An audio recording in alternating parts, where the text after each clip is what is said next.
I am sure sports. You know me there, from coast to coast representing. I mean, I say this is righteous representing for Omar.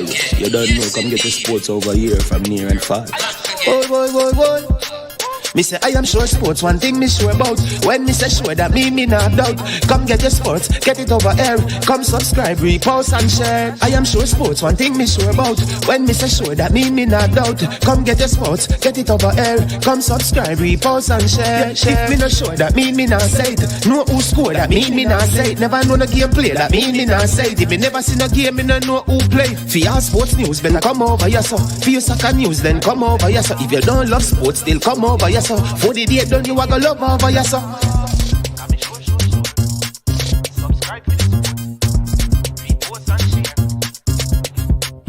So when it comes on to behavior concerning football, Jamaica is decent.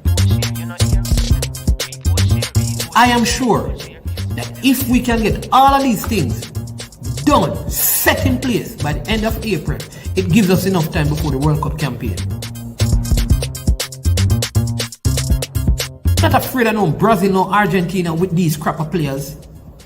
We are good enough. Remember to like, subscribe, share. Listen, comment, let me know what your thoughts are.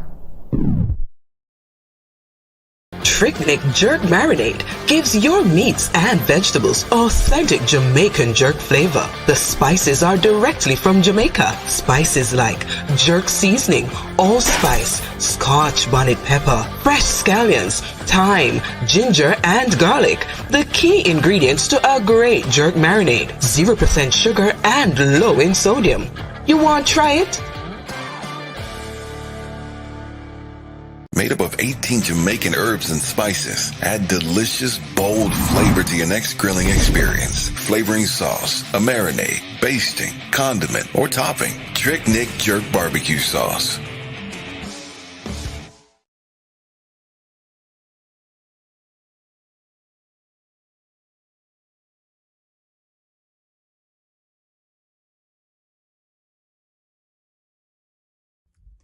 You better prepare yourself for the big time so you can tell the kids about it. Yo, this is Delirance. I remember Green and Yellow Organization presents the annual Ali Cup Junior Football Tournament. It's an invitational thing, so you know it loud. August 10, 11, and 12. You see, August 10th are oversteps. August 11, Jamaica College, and August 12, Excelsior Ground. So that when you're loud, it's proud, because we're going to bust the crowd and the cloud. Never shout out to Sambo, shout out to Chris Bailey, shout out to Scholar. Remember the sponsors are there. Babsy Grange, True Juice, Western Sports, Sportsmax, and Sam Isaacs and Son. Delly Rankin say that we're in a big Ali Cup Junior Invitational Football Tournament. August 10th, 11, and 12.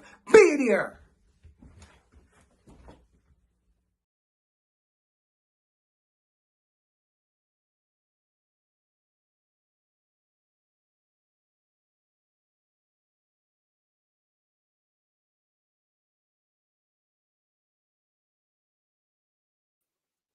Good morning,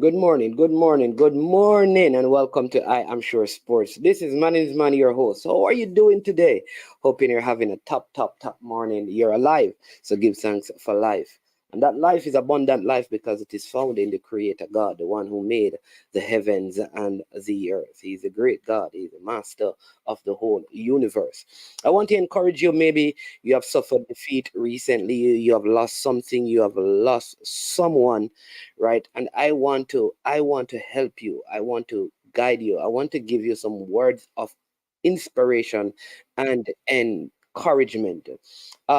Woodrow Wilson says this: the difference between a strong man and a weak one is that the farmer does not give up after defeat. The farmer does not give up after defeat. I don't know what you have been through. I don't know what you have gone through, right? But don't give up. Let me say again, obstacles don't have to stop you. If you run into a wall, don't turn around and give up. That's from Michael Jordan, MJ. LeBron James. Where is your quote? Right? Success is how high you bounce when you hit the bottom. Right? Losers quit when they fail. Winners fail until they succeed. A quitter never wins, and a winner never quits. I want you to hear me. 90% of success is turning up. Listen, unless you're willing to try, fail miserable, and try again, success won't happen. Do you hear me? If it doesn't matter who wins or lose, then why do you keep score? The trouble with not having a goal is that you can spend your life running up and down the field and never score. And finally, success is never final. Failure is never fatal. It's courage that counts. Be encouraged. The world haven't seen the best of you yet. The world have not seen the best of you yet. There is untapped potential in you. You could be 80, 60, 70, 50, 40, 30. It doesn't matter. The world have not seen the best of you yet. So when you leave this earth, ensure that you die empty. What I mean by that every iota of potential, inherent potential, is maximized while you live in time. So when you transition into eternal time, there's nothing left in you. Don't bring that good idea to the grave. Don't bring the solution to some of life's biggest problems to the grave. Do it now. Be encouraged, my people. Bless up to every single one of you. But I must give a big shout out to the one and only Mr. Troy Malcolm Russ's, Brosis Foundation. Great work going down there at the Colin Miller Sports Complex. And we did an interview in the beginning, and we are going to, Sir Malcolm, you see, when the show is finished today, I'm going to call you, we need to link up, you understand me? So we're going to do that with the state-of-the-art changing room, definitely. So I'm going to call you at the end of the show, you understand me? And we're going to be talking about this here. Can give the people some update as to what is happening down there in Lucy at the Rossies High School. Definitely. Dre, a.k.a. Drew, a.k.a. Drew Fortis, bless up. Santini 876, bless up to you. Lulu, blessings, man. Lulu, the man with the son. Who people? This man have a son, Center back, young youth, still young, can play under 17 and them things there, Exceptional talent. Remember the name. Big, tall, man, almost 6 feet odd already, at around 15, fast. Could I do track and field too, But Jamaican, man, listen, I love these parents like Lulu. He has gone out already and ensured that his son has his Jamaican passport from early. Bless up, my brother. KW Media, good to see you. RDN TV, RDN says, RDN from off the lane, the girl them champagne. Bless up yourself. Collie Sinclair, grace and peace be multiplied unto you. Always happy to have the persons who encourage you, Triple E. Yeah, man, up and running. Best a documentary, you know how it is. Jason, yeah, Siobhan Peart, bless up yourself. We are going to talk about some women's football, Siobhan Peart. Sometimes, people, you have to be the one to do the conversation. Don't wait on others. Do not wait on others. Get up and have the conversation. Do not wait on others. If you want some things to be spoken about, you start speaking. You cannot sit down and say, well, why no one is talking about it? You talk about it. So every time you open your mouth, let those words, the thing you want to talk about, come out of your mouth. You understand me? Because what it may be for you, RDN, you know it going on. You will don't do them thing until the first 30 minutes of the show. But you'll be the first man that I call back. You know it go already, RDN. A.M. Henry. Beautiful lady. Blessings and peace be unto you. All right, and your family and your household. Hope all is well with you. All right. Now, It is Super Friday, and generally, once from the point we started Super Friday, it's a special day when we would encourage people to give to the platform itself. And we would normally do that through super chats and super stickers. All right. For reasons that I will not speak of, those options are not available at the present moment. So you would not be able to. Nonetheless, there is a way that you can still support the channel. In fact, I find it to be easier because even in Jamaica, persons would not necessarily be able to do super chat. With this particular way, wherever you are, you can do it. It is through Zelle. Some of you may not have it, and that is fine. You're under no pressure or obligation. But if you have it, and you have been saying, but Management has been doing a good work, we really wanted to, because many people say, Management, you know that, listen, how can I help you when you're at the Gold Cup, blah, blah, blah, and things. So if you're one of those persons and you said, listen, I would love to be able to contribute or give to this thing, here's what you do. You can go and do it via Zelle. All right. So what is the information for that? It is, let me just put it up right here. There you go. This is it. Very, very simple. And you can do that. All right. I won't keep that up for the duration of the show, so you can look at it and go ahead. D.A. Johnson, bless up every time. All right. Just a couple of things I need to add. I just got this, that Akwasa Chang, he's no longer at the Swedish club that he was at, is the Isberg FB. His contract was cancelled. All right. However, I know where he's going. I know, yes, I know. I know where he's going. I know the contract is signed and he will be playing on the North Coast. Yes, I know. Oh, hey, yo, there's a team on the North Coast, you know. Wait, you ain't seen nothing yet. Wait until, hey, yo, hey. There's a team on the North Coast. Oh my Lord. When the Premier League season starts in early October, end of September, problem. Baller like worries. Yeah. Listen, hey, Premier League gonna be fire, you know. I tell you, yeah, I know where he's going. I know.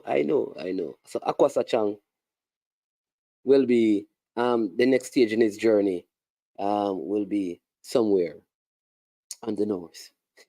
Big up Demo. Yes.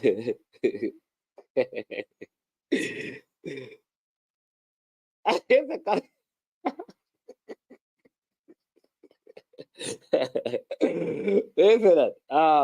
Treasure Beach, big up Treasure Beach, yeah. Treasure Beach and Lime Hall, both teams have been promoted to the Premier League. No, man, listen, hey, Mount Pleasant is taking the JPL to another level. I am telling you. There are some players that you saw in Nation League that if you watch the Nation League, you'd say, yo, this baller is very big. This team. At least 5 of the big names in Nation League football, not from Jamaica, will be at Mount Pleasant. Watch what go on. Yes. So I say no more. We get a couple players, you know, them get a couple players from Arnett, player from Waterhouse, players from Veer. Yeah.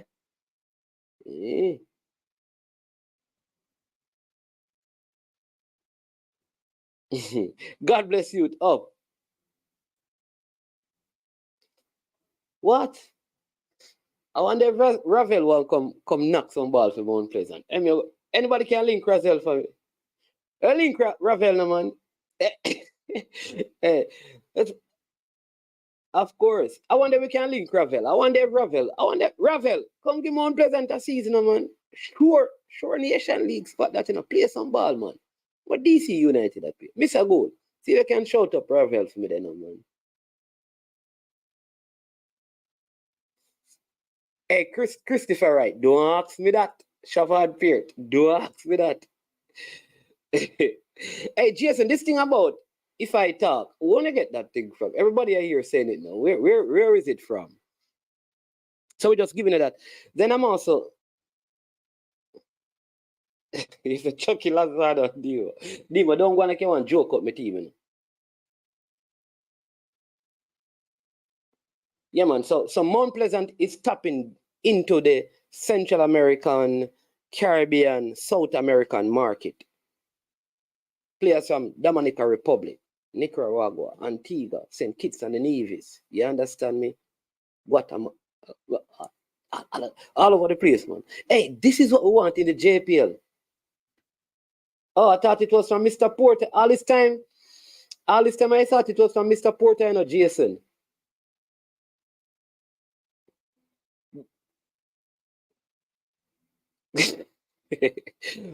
Marlon, I hope you don't leave before Mount Pleasant and Limehall playing in the first match of the JPL season in Marlon. I hope you will be here for that. That would be a very exciting game. Oh, yeah. What's the Maureen always say that? If I speak, then I'm in big trouble. You know, all the time you were saying it, I was wondering if it is a favorite quote of Mr. Devon Porter. Big up yourself, Mr. Devon Porter. I haven't seen Ian Campbell a lot since I've been back. You know. Ian, how you doing? Hope all is well with you. Big up Southie, you know. You understand me? Yeah, man. Build us up yourself, Southie. All right. We should be joined by a couple of our regular panelists to be on this one. Yeah. So, as you all know, the World Cup for women has started. We're just going to go through the games that have been played so far. Don't know if you have been able to watch any of those games. You know, Jamaica, they open up their campaign on Sunday against France. So this is some of the results so far. I think for some reason, I think Canada is going to struggle in this Women's World Cup. All right. Yeah. Well,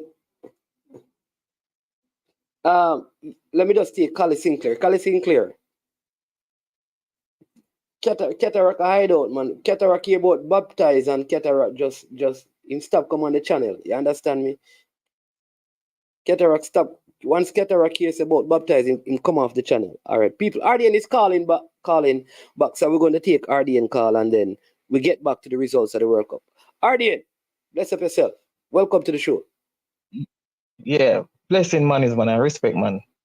You know, me can't make a get away with that one man is man because you ask last night you asked a question on your show, you know, and before me know say the woman thing I go sort out today and stuff like that. Yes. Yeah, but more you answer it first, man. Which 5 player, which more you answer this? I'm gonna hang up on you. Yeah, cause you ask people. But me don't hear you give. I don't hear you give no name. Yeah, man, me give you some name last time. You gave your 5 names? No. Give me your 5 names again. Let me write down your 5 names. Hey, one is one easy, you know. All right. I don't remember them. Give me them again. My 5 name Reese Nelson. All right, Nelson, yeah.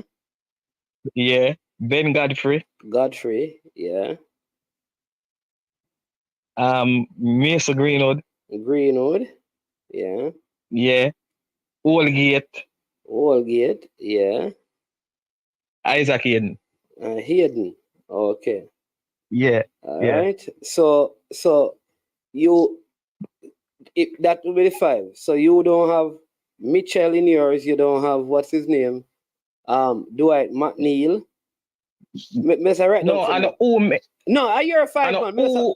I work with your 5. No. Hold on, no man's man. Hold on there, brother. Hold on there before you go no further. No, hold on no. But hear me I say no. Hear me I say man is man. See? This I know. Let me tell you something. You see some name when me no call, Yeah. but I love them the for No, in it, no, but no, man. Yeah, man. Me know, man. as But far as them get just because of 5, you at can't. this, no, this are where this are where me feel say the JFF was able to really sort out them man a passport. So me just feel away there. All right. So I like your 5, you know. I like your 5, but I feel like Mitchell, Tyreek Mitchell, if he's available, he's a better option. I think he would be the best option we have at wing back. So I would include him. Me no, yeah, yes, of course. But I include him. I even drop out Isaac here. Me I tell you the truth, I got love straight. But as me I say Two again, different man, is man. position though. Yeah, me know, but me I read, but a five player. All right. So you have to drop somebody to put in that. But when me I say, to me just feel say I just have a good feeling. Say I just them player, yeah, boy. Yeah. Well, if Mitchell get film thing together, yes, of course, but I take Mitchell over majority all of them. Yeah, so But that's what I say. You understand me? When I work with Nelson, like you said, when I work with Greenwood, like you said, when I work with Tyreek Mitchell, when I work with Isaac Hayden, you understand me? And when I work with Dwight McNeil still. Dwight McNeil. Yeah, man. Dwight McNeil a good player, man. Yeah, man, but me just feel say when it come down to nitty-gritty man, either me get 3 or 4 right out of this, you know. Me just feel say, you know. Okay. All right. That would be good. Because I think yeah, we need depth. I think somebody was saying it yesterday. If Jamaica can have a crop where players where in every position you have depth. You understand me? I also believe that there are some players who don't play in the Premier League that it would be good for them to for us to keep eyes on them. Like Frey, I hear a lot of people talk about him. He's somebody that I think that he can play for Jamaica. He's not committed yet, I believe, in terms of playing. But I know he's somebody. There's also the youngster at New York City FC, Gray. He's young, but keep eye on him. I don't like the fact though that in a lot of the names that I've been hearing, we have not called like the younger crop of players like Delano Splat, who could through the season, Dante Casanova, Harvey Blair. Like these are some young players that can possibly have breakout season for their clubs if included in the first teams. You understand me? Omari Hutchinson, who know that he has had a club, Cephas as well, who has been doing some stuff over there in his league. So there are lots of options, but it's year 5, and we should not ignore that there are some other players. There is even Denzel Hall as well over there in Holland, that is doing well. Yeah. Man, me I talk to you, me look downstairs. Man, I'm big snake, me see in the back of yard, brother. All right, go on. What? Yo. Go and go deal with that, man. One big black snake, brother. Yeah, man, so me listen. Yeah, all right, when I say big, what do you mean, like 2 feet? More than 2 feet. Me will taking picture and make it see. Yeah, man. Black snake. Hey, right. I did that not sound good at all, Black snake in your back. Yeah. Deal with the thing. All right. Yeah. All right, my brother. Yeah. Yeah.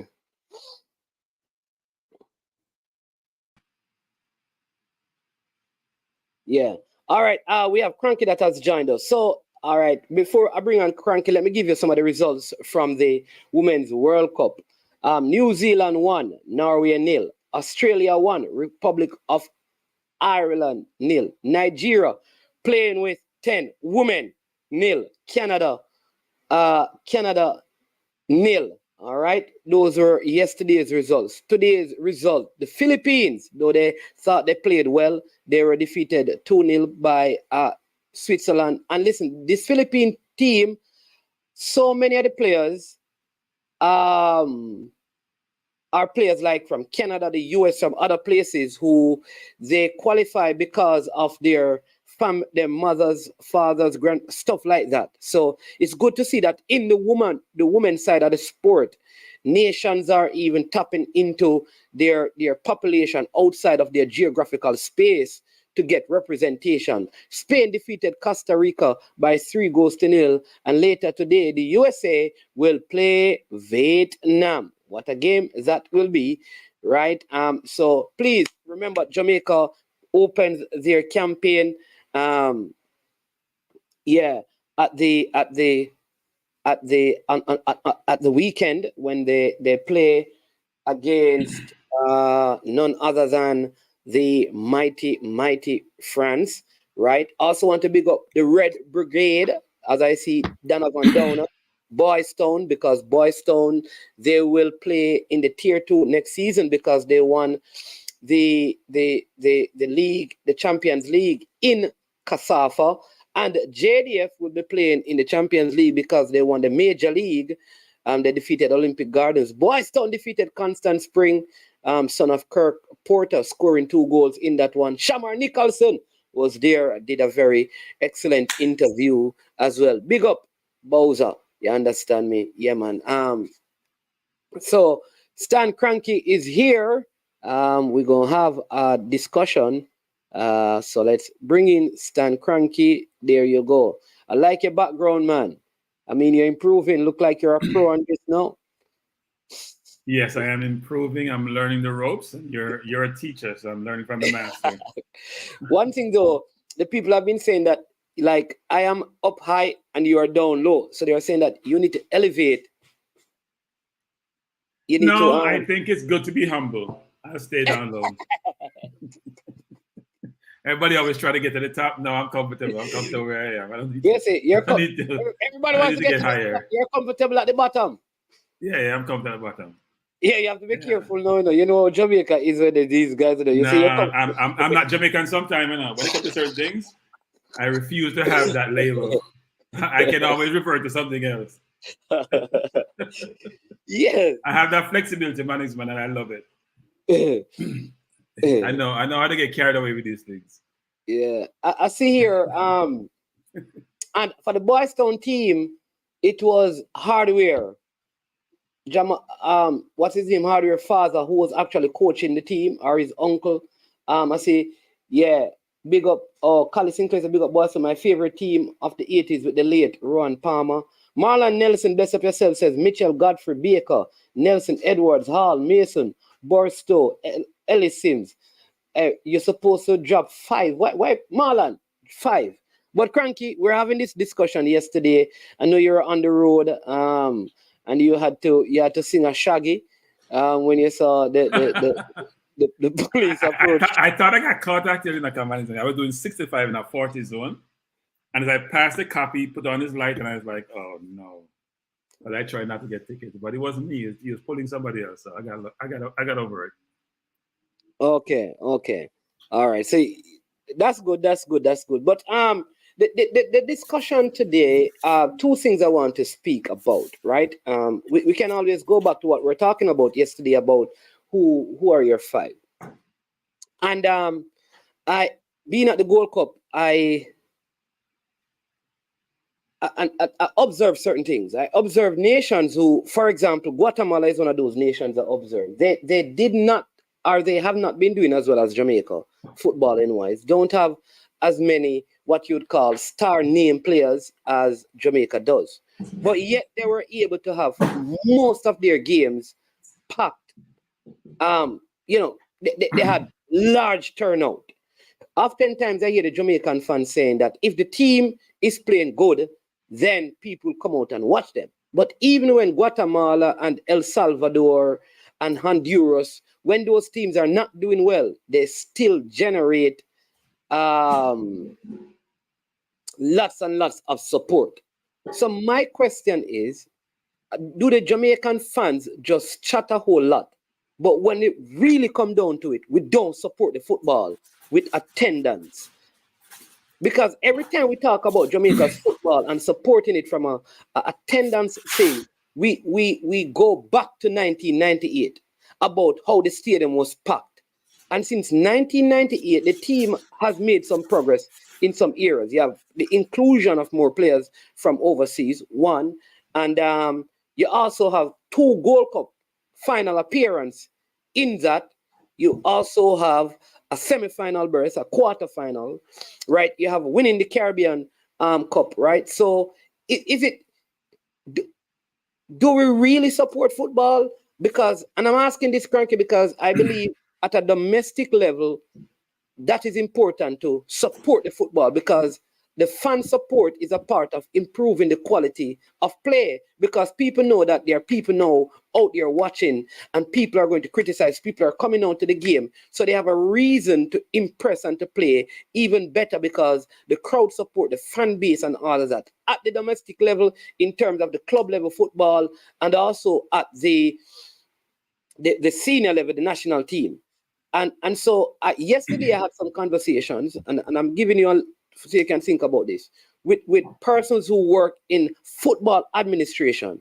And let me tell you this: if the games that are not played at schools during school time, right, are not really highly supported, it is the student population at the school that support the schoolboy football, except when it gets to like the more traditional big school like the JC, the KC, the Georges. And that's when they're playing particular teams. So for example, if St. George's goes to play St.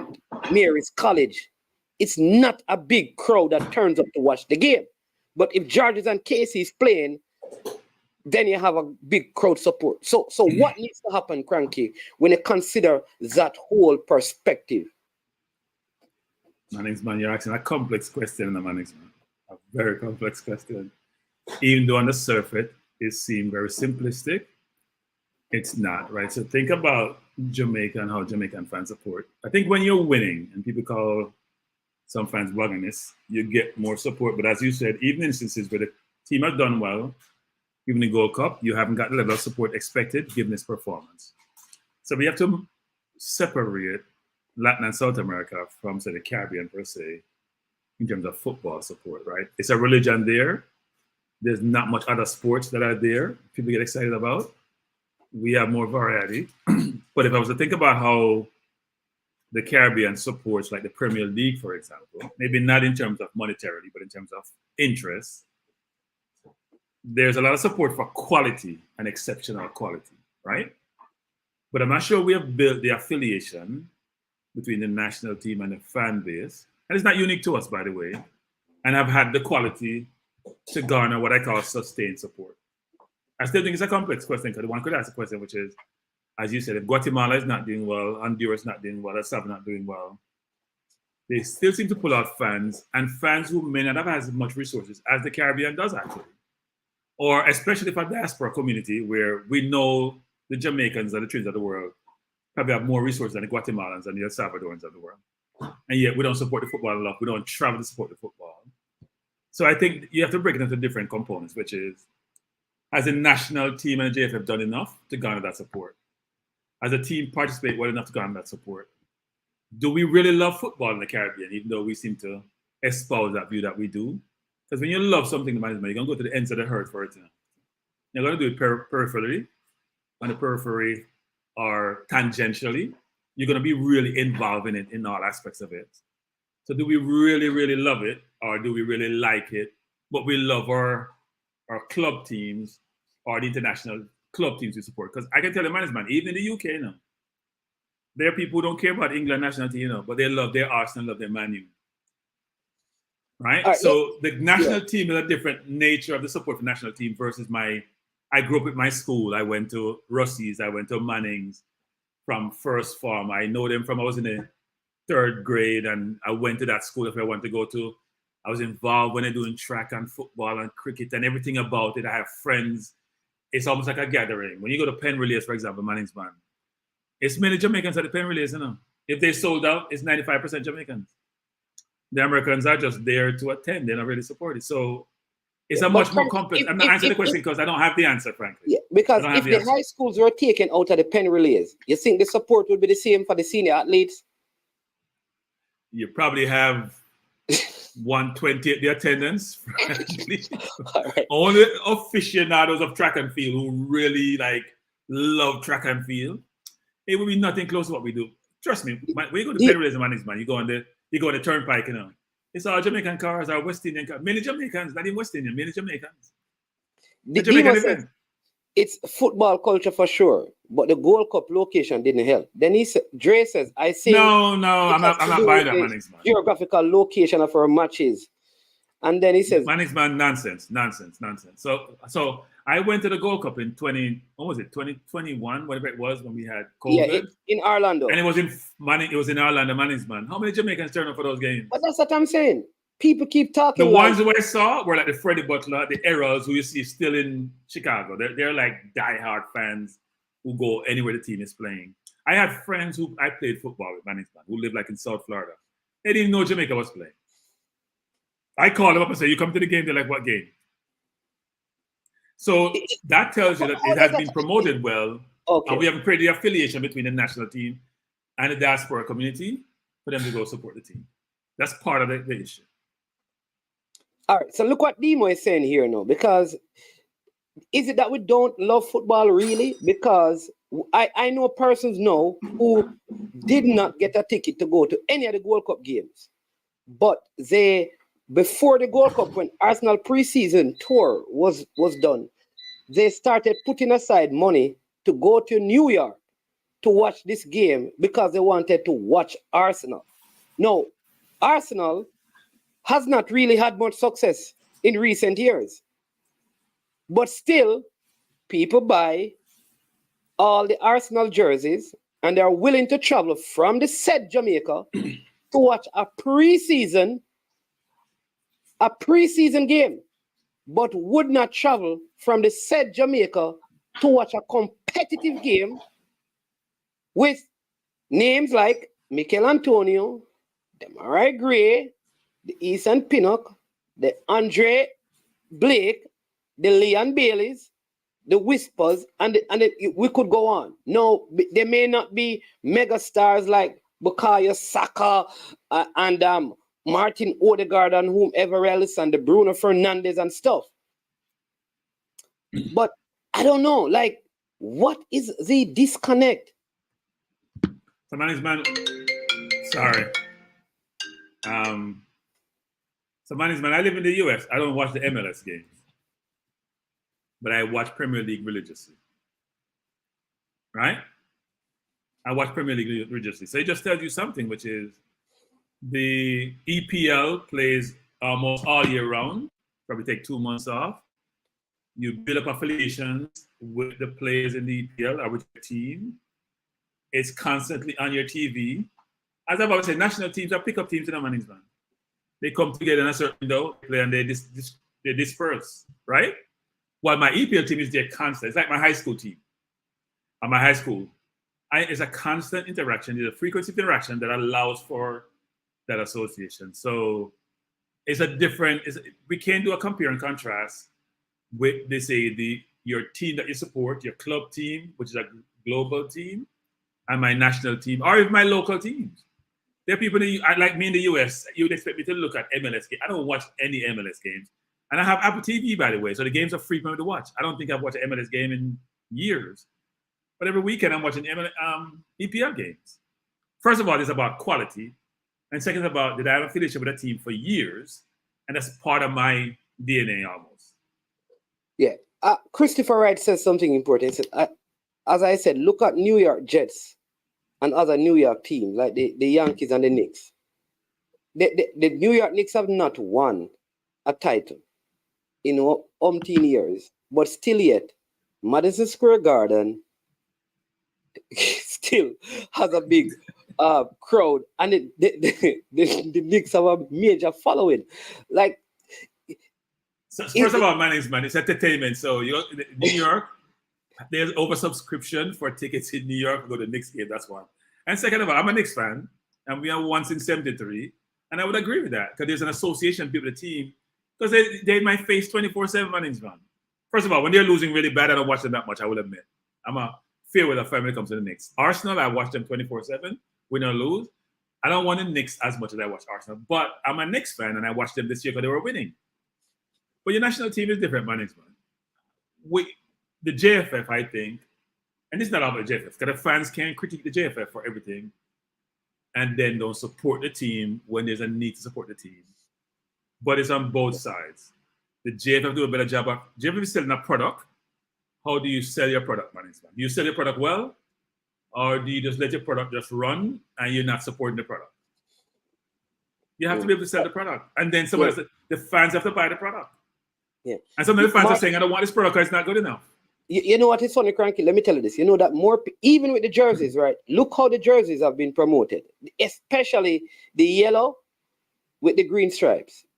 Do you know that more of those jerseys, well, people are going to say disposable income, but more of those jerseys have been sold outside of Jamaica.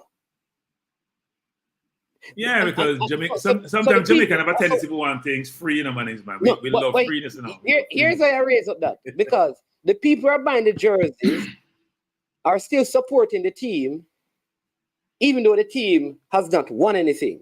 But the person who lives in Jamaica still not buying the jersey, you know, they will go into Western sports as an example, see the Arsenal jersey or the Manchester United jersey for 19,000 and the Jamaican jersey for 19,000 and buy the Manchester United jersey.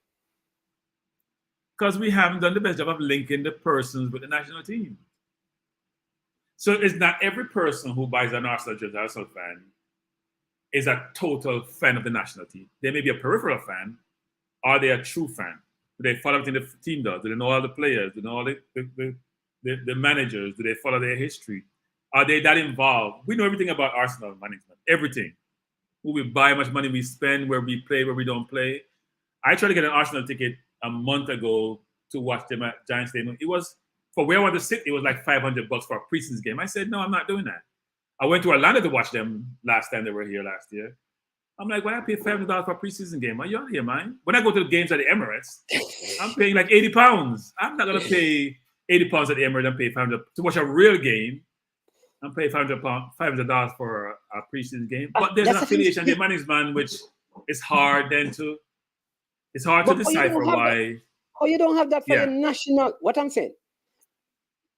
If I were asking you as a Jamaican to show that support to England, it would be a problem. No, but Apollo's in England. And talk to Apollo. You know Apollo, I know Apollo. Arsenal 101. Yeah. He will say, I don't care about England, but I love my Arsenal. He doesn't care about England. See, he'd watch England. He wants them to win, but he doesn't really spend any time thinking about England. But for Arsenal, he'd be doing podcasts every day on Arsenal. He'll know every player, what money they spend. He know everything about the club. It's a different affiliation management. It's like your high school team. That's the same analogy. It's a high school team. That's what I'm saying. This is it. How this is. Jamaicans have this thing like who, like when you meet them, and people, yo, man, a Jamaican, you know, man, a yard man, you know. So there is this affinity. There is people want to be associated with Jamaica because Jamaica, the place Jamaica is a brand. It's there's something about it that make people feel like, yo, respect that person, because they are Jamaican.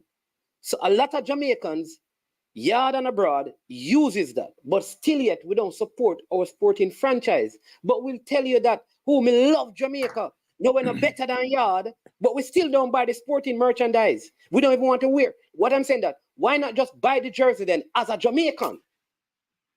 Even if you don't believe the team is doing well, I love Jamaica so much that I want to wear the Jamaican jersey. So you're saying the jersey available to be acquired. How well have we pushed the sale of the jersey money? Adidas pushed it. Adidas pushed it. Adidas is now pushing the sale of the jersey now.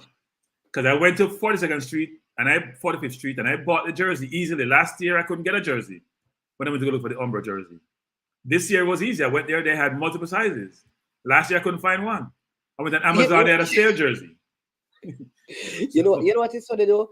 I would like to know, like, if when Brazil is in the World Cup, if Brazilian like wear like an English jersey. Like how Jamaica could be in the World Cup and people will say Brazil them supporting, Argentina they supporting.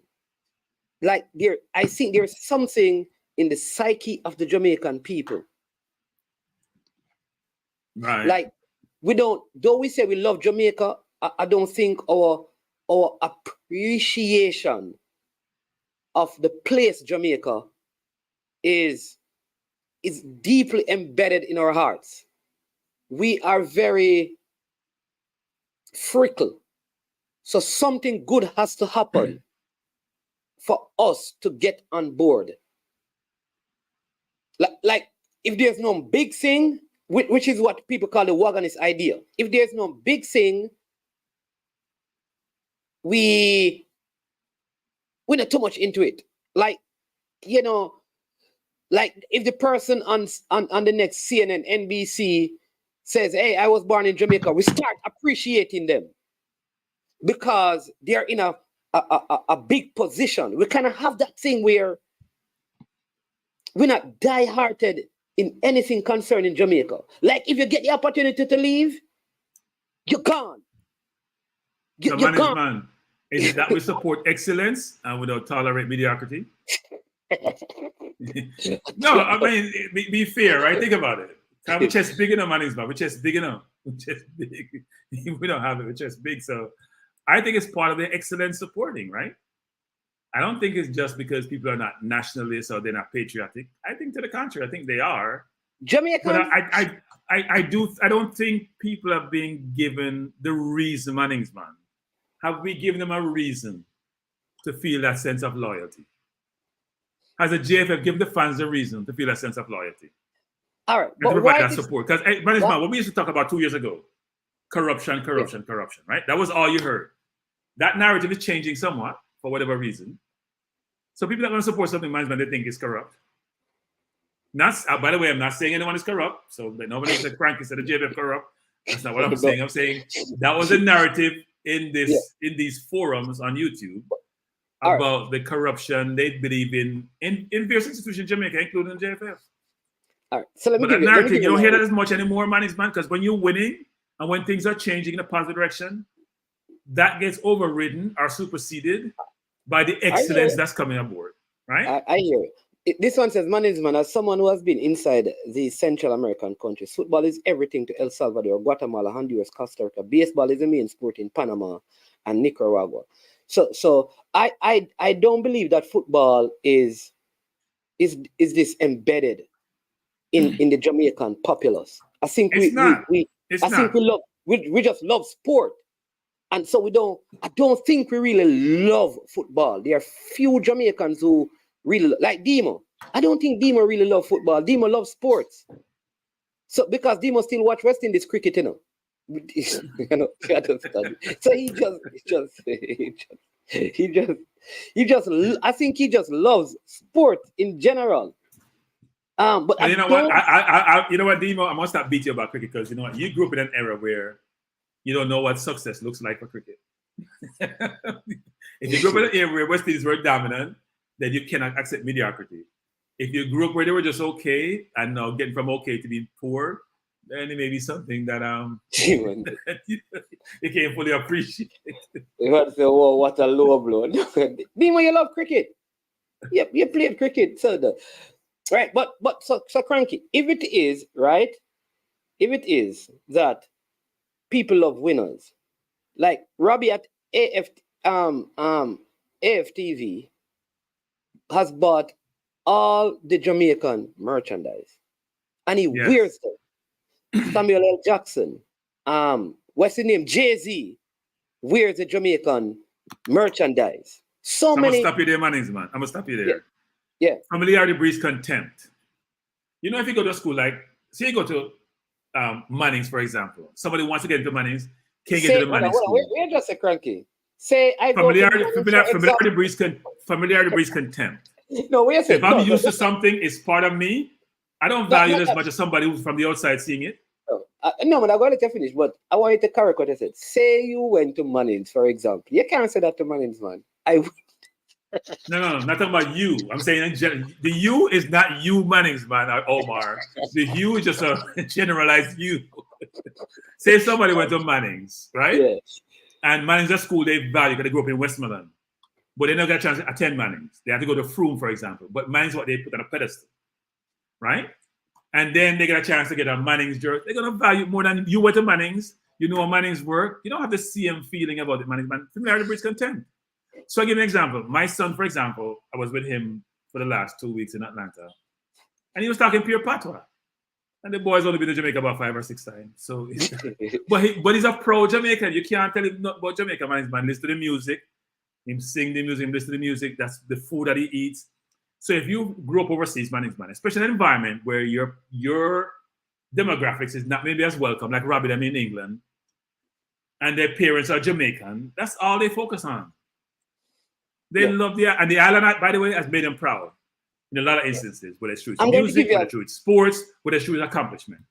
I'm going to give you a good example of a player, right?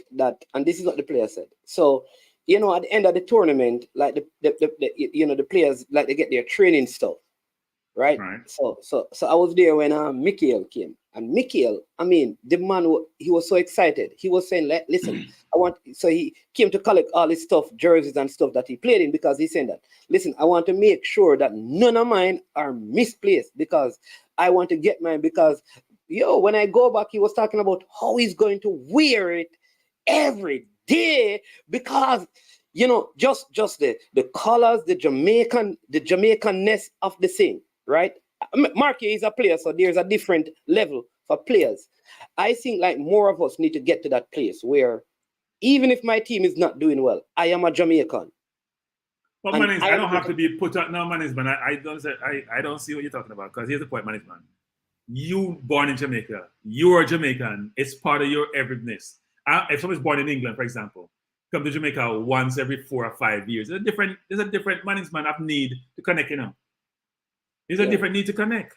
Especially if you grew up in England where only 5% of the population is like you. There's a need to connect, management. And if that country values you, it's even more of a need to connect. So you're saying that his experience is different from like it's yours totally or mine? Different. Yes, totally different. And it's more for an appreciation of it. And by the way, management, the country has excelled in a lot of different things, good and bad, by the way, now. Good and bad. But even the bad part sometimes is glorified in certain circles. And people don't seem to realize that. Like if you were in New York in the 80s and 90s, you had the subway train, and people are going a certain way, you have your Jamaican walk and talk and things, people don't really bother you, man. That may sound strange to say in the man, but there's a certain persona that the island provides and the people provides, man, that resonate with constituents across the globe. And by the way, for a lot of people, Jamaica is their second country that they value, especially in sports, when they're watching sports and they're cheering for a team. Is our Jamaica second. The country is larger than its, I must say 6 million population. People say it's 3 million. It can't be 3 million for the last 30 years. That is 6 million population and growing. It's a larger country. And the people actually are ambitious, hardworking, accomplished in a lot of respects, management. So if you have a country where the profile of the country, the size of the country, is more significant than its size, it resonates a lot with people. How many countries have over 3 million people is going to be world trading for like in music or in track and field and dominate? That doesn't happen, management. The size of the population always aligned to outcome in alliances, because the probabilities are such whereby if you're small, you're not going to be on the world stage in a lot of instances. But we are not only in sports and in a lot of different areas. Either our ancestors or our parents, if you're born outside Jamaica, are the people who have migrated themselves. Yeah. So I think it's more about, but go back to the football management, which is in a lot of different areas, we need to do a better job of promoting the football, but the fans need to do a better job of supporting the football. Yeah, I see AQ who is on his way to just finished watching every single game Jamaica played in the Gold Cup, and he's on his way to Australia. Couple of them he's are going to Australia. Wow. Yeah, I think they're in Japan now. He and Bam, and they're heading to Australia to watch the Jamaican team play. Like these guys, I just think like the federation needs to just give them tickets. If you can just finish the Gold Cup and then travel to Australia to watch the female team play, they should get tickets to the game. No, you're a fanatic. You're not just a fan. Okay? You're a fanatic. That's big, by the way. Because going to Australia That's a lot. That's a lot of flying. Because they have to go to Japan. I think they're leaving from Japan to go. Yeah, you go to Asia and then go. Yeah, it's a lot of flying. Yeah, it's a lot of flying. It's a lot of commitment to do that actually. But by the way, that's how people in England are for their football teams. That's normal for them. That's not unique. Yeah. Right? Yeah. You see, even though Robbie's a job Robbie's doing, but I'm sure Robbie probably would be here if he can afford it, even if he wasn't working for AFTV to go to all 3 games. Famous work now, but before, I know fans who do that actually. Yeah. So the other part of it is that because let's stick to football, right? Though we want the players to play, and we'll say, yeah, man, let I'd love for Mason Greenwood, I'd love for the Tyreek Mitchell, I'd love for this player, the Sims, I'd love for this player.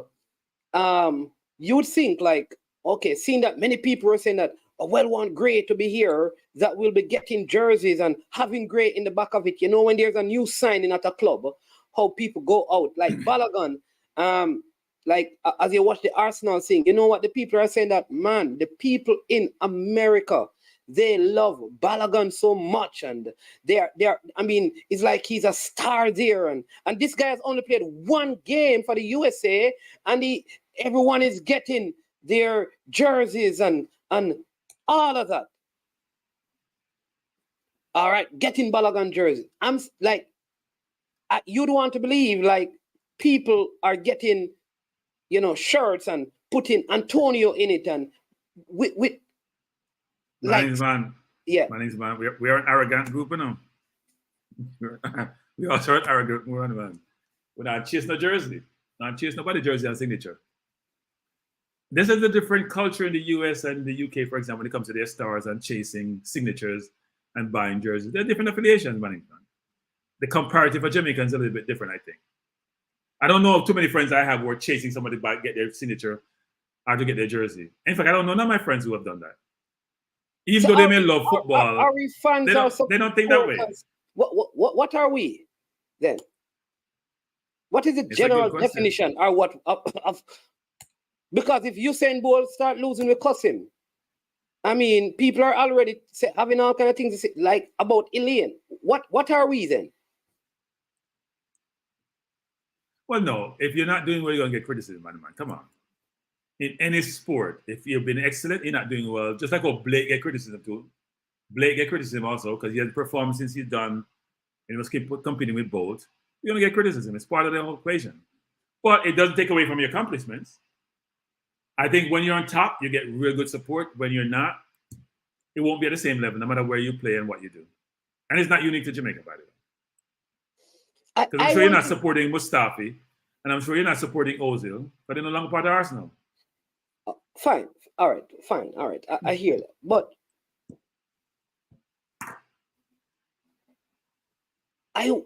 what are we? I was just trying to figure, are we really like fans?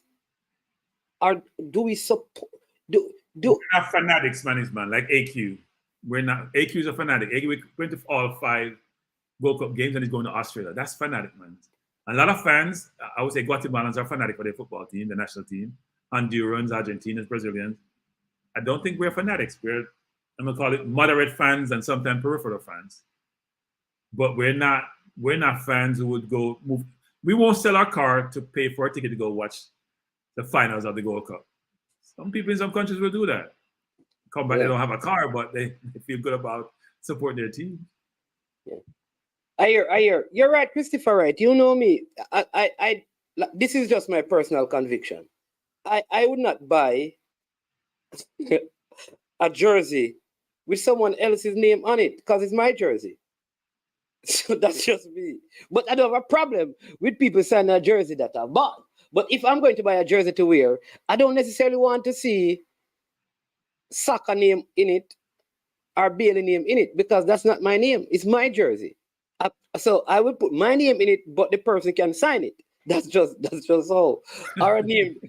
That's just, and that is why I've struggled to get like Nick's stuff.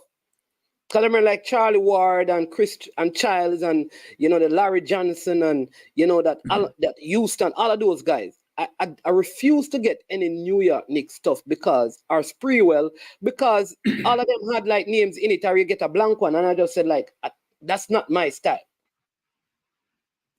Right? I don't think I've bought any jersey for any team I support apart from Arsenal and Jamaica. I haven't bought any for the Knicks, for the Giants, none of them. For the Mets, when I support the Mets, that's not what I do, and most of my friends don't do that. I'll buy Arsenal jersey, I'll buy a Jamaica jersey, but that's it. So I don't think we have the same sense of. I don't think we think about it as support the team financially, management. It's almost like I'm worshiping somebody who I don't think we have that same sense of affinity for players as one may think we should. Demo says, my name can't the people them jersey. I don't play for Liverpool. What does that mean? I'm not sure I get that. What he's saying is that if I put, he is not going to put Demo in the Liverpool jersey that he has bought because he has not played for Liverpool. It is Firmino who has played for Liverpool. So it's Firmino supposed to be. But what would you say to the fans now, Cranky? Because for the fans who are hesitant in going out and they're waiting on success to start following the team and all of that, what would you say to them? How would you encourage them to say, listen, we can't wait until the team qualifies for our next World Cup because they need us to get to the next World Cup? How would you what would you say? I'm gonna reverse the question and say I'm gonna tell the JFF, market the product. If Microsoft wants to send Windows product, if the Knicks want to sell their team, they market the product. Try to reach the fans. Use other various mediums, whether it's social media, traditional media, whatever it is, to reach out to fans. Have events where fans can be part of it. Create that excitement around your team, an environment around the team where people want to be part of your team. Bring in more players, market the players, build that association. It's your product. Now, I understand it's the national team. If you say, well, you know what, you should just be part of the national team, but that's not how it works nowadays. Yeah. Build the product to a point, market the product to a point where people want to be part of that environment. They want to be part of the team. They feel an obligation to the team. They feel part of that association. Make them feel part of it. You want me to be part of something? Create a situation, an environment where I want to be part of it. Because what we have done so far hasn't really worked, because we've really done nothing as a JFF. And the fans have shown that unless you reach them and you make an effort, they're not going to support because they haven't been doing it, right? Yeah. Now, here's the question, Manningsman. I understand that Guatemala and Honduras and El Salvador, it's a religion for their country. But what have they done to reach out to their constituent to make it easier for them to get to the game, for example, Manningsman? I'm sure they probably have chartered bus they hired, sell tickets in their local community, have people take those buses to go to the game.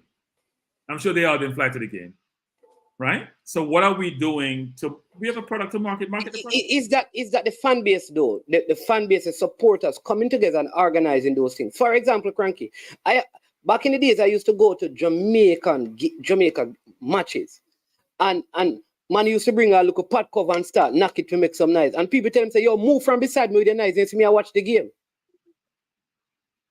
I've seen those things.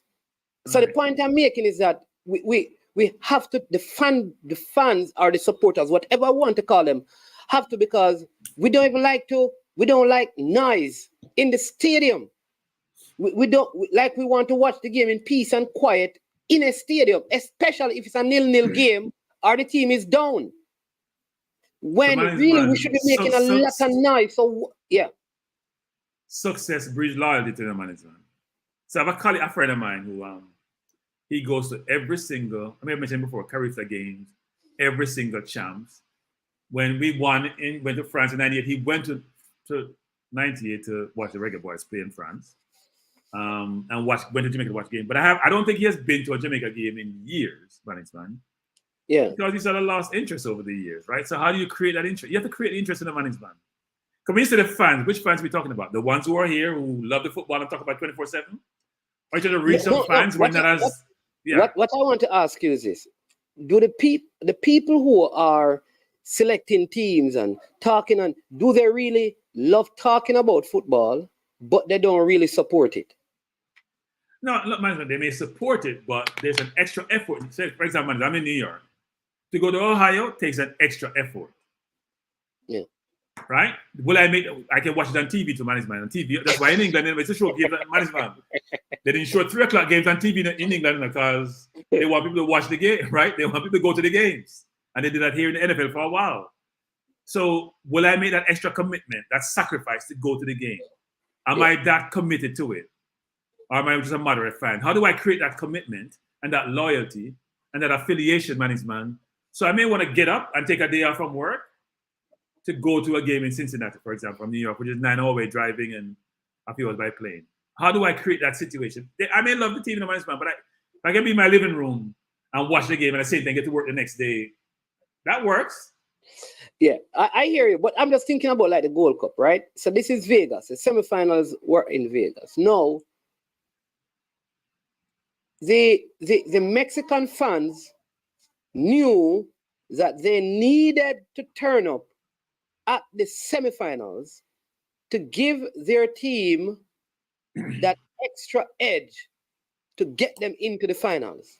They are not just saying, let's get to the finals and we go and watch the team. I think the Jamaican fan says, let's see what happens against Mexico.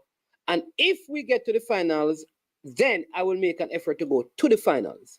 But the support is needed for the semifinals because it's like withholding support until the team gets to the ultimate prize. But the team needs the support to get to the ultimate prize. So how it is bridging that gap. It is finding a way to give the fans something like you're saying, right? To give the fans something so that they can come out. But it's also the fans giving the team something so they can go a little further because it works 2 ways. It cannot be that, okay, when they qualify for the World Cup, I will start. When they get to the finals, I will start. When they win 3 games in a row, I will start because they are going to need fans to help them to win the 3 games in a row, to qualify for the World Cup. So if the players were to interact with the fans more, would that even change the fan perspective in terms of supporting the team for games? Or it is not? We don't know until we do so, right? We don't know until we try. We can't predict the future about that, but I think what we have to do is think about have the JFF maximize everything at its disposal to try to build that fan base and build an affiliation between the team and the fans, inclusive of everything that needs to do so, whether it's players, marketing, whatever it is. Have they done so? Have they made maximum effort to do so? I'm not sure they have management. I'm not sure they've done anything to try to build that relationship between the fan base and the football program. But you're right. If we really loved it, we would have been like some of the more Latin American countries where even if the administration haven't done really well in marketing, they seem to be somehow turned up against. And Mexico is not a good example, by the way, to use. Guatemala is a better example. Mexico is not a good example because no matter where you play in the US, there's no Mexican fans there to fill a stadium. And when the US even play them, the US struggle to outnumber the Mexican fans because they're next door neighbors, right? And they have a lot of Mexicans that live in the US. And they love football. What other sport is Mexico known for? Think about it. Their loyalty is not distributed amongst different sports. Dima supports cricket management. Think about it. Don't ask me why. Between track and field and cricket. Because here, management, when you go to the Randall's Island to watch the New York meet more recently, when you go to pen relays, Jamaicans support those events. When you go grooving in the park management, Jamaicans attended concerts. So I don't think it's a resource issue. It's an association issue. It's an issue where do I feel that connectivity between myself and the event and the sport. And I think the fans have to do better, but we also have to create that environment. All right. We have a call coming in. Hold on, Cranky. And then I'm going to take Jason's comment. And I see Leighton has a comment as well. All right. RD, I know you manage with the snake, man.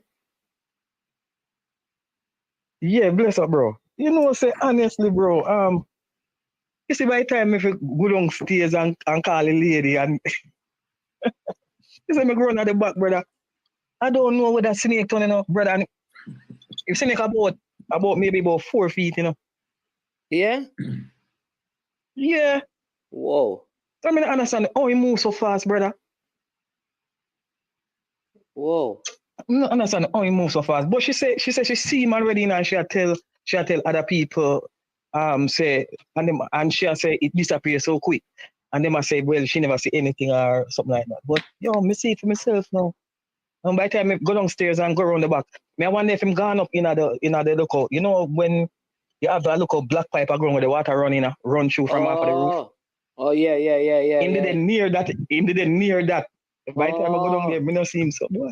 I don't know if he's gone up. They can't climb on it, man. Yeah. They can climb up on roof. Yeah, man. I don't know if you call it climbing. It's slithering. I think they slither up the roof. That's the word. Slither up the roof. Yeah, I don't know if it is climbing, but they can. What they should do is probably try and flush it out. Throw some hot water in there, you know. But mother, I forgot on the house top. I'm not go on the house top, man. Them I was a high down up in the air, bro. Oh. Whoa. Yeah, me I catch him, man. Sleep with the eye. What we ask? No, I don't think, he's not going to get you coming out of the house, but me know saying gone up for the pipe, because there's no way else he could have turned. Okay. Jesus. Yeah. So you're afraid of the catch or the cook or the yeah, yes. So me never get to hear your five that you did pick thing. So me come back to listen and you did pick your five already? You did pick your five already? My five? Yeah, and Cranky, me never hear Cranky pick any, because Cranky didn't have the car and he might go out and come in. Me never get pick. Cranky did pick any? No, I unlike Manny's man, I pick my five. I don't vacillate. I pick my five. Manny's man, I try to push you off and ask the same rhetorical question. My five, like you hear your 10. Okay, Manny's man is not difficult situation. Manny's man cannot pick a five. I have a better idea than me and you know. So you see, you see my girl and I tell people to speculate and all anything there. If I don't know what thing I do, So. No, Manny's man cannot afford. No, there's a difference here. Manny's man, given his current situation or previous situation, cannot afford to do certain things anymore, So we have to help him.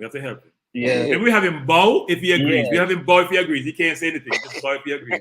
Just like David Porter says, don't talk about certain people because he can't participate. Manny's man will bow if he agrees or bow if he doesn't agree. So if there's an inflection in his voice, he may agree. If I say Greenwood and he said, "Oh, Greenwood," then that may be positive. Go ahead, Cranky. Arden didn't hear your five though. So my five was Nelson, obviously, because I'm an Arsenal fan, and he's in. Obviously, he's Arden of Nelson, yeah. Greenwood. Arden of Greenwood as well. Mitchell. Arden don't have Mitchell. Mitchell is a shorty. Dwight McNeil. Don't have Dwight McNeil either. And I'm trying to remember my fifth one because I can't recall. There's like a number of them, right? I think you had Kyle Walker Peters. I had KWP, yes. Yeah. Those are I didn't have Green. I didn't have. What are the Cranky? Yeah. So Cranky, you know, have one to your midfield, one to your CDM and your one to your midfield. So I have Dwight McNeil as the 8. I didn't come up with a CDM who I trust enough to be there. Hayden would be my CDM. And that's why I couldn't listen to my forced me to do 5, and I'm not doing 5 because I say 8.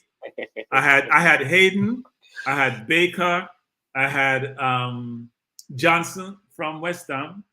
So I had about 8 or 9. I didn't have Godfrey. I don't rate Godfrey that highly, frankly. Even if he played for England already. I don't have Godfrey on my list. I didn't have Olgate on my list either. Cranky don't rate Holgate highly. Let me not say that. Let me just say Holgate is not on my list. I stopped using these extreme terms. Don't rate them no good.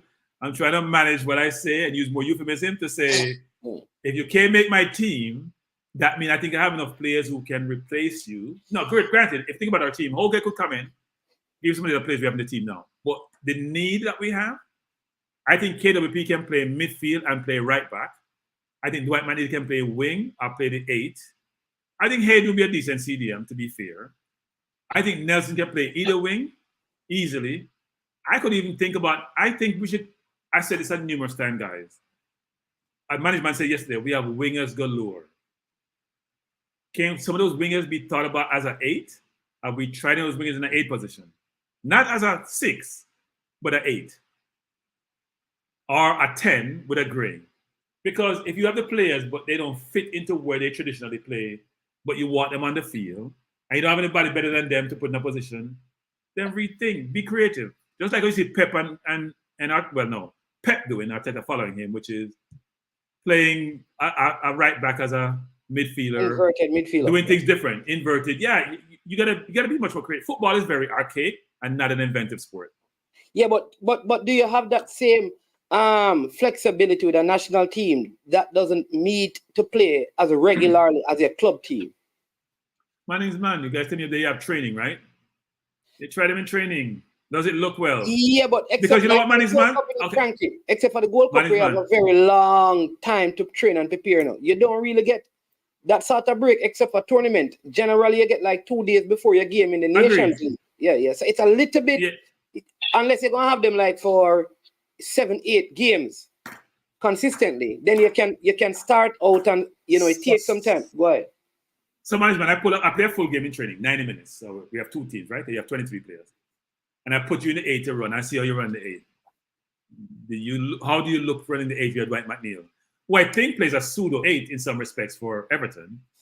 Or if I put somebody else in the 8, how do they look for that entire period? Like, I understand what you're saying about the short window and to put somebody in and embed it in the role, but they're footballers. And in today's football management, think about it this way. So now my right back is my midfielder. Isn't that what we're doing, basically, what I'm talking about? My left back is my midfielder. But remember, what I'm saying, though, Cranky, that in fairness, though, Arsenal struggled for almost a whole season developing that concept. They actually had to have pre-season last season. They still didn't get it because we were thinking that they're going to add more to it this season. So, No, man. He had Tierney and Tierney couldn't play it. So he brought in Zinchenko, who didn't struggle. He did it right away. He had Ben White who couldn't do it. Wait. He has Ben White who couldn't do it. Now he bought Timber who's going to do it.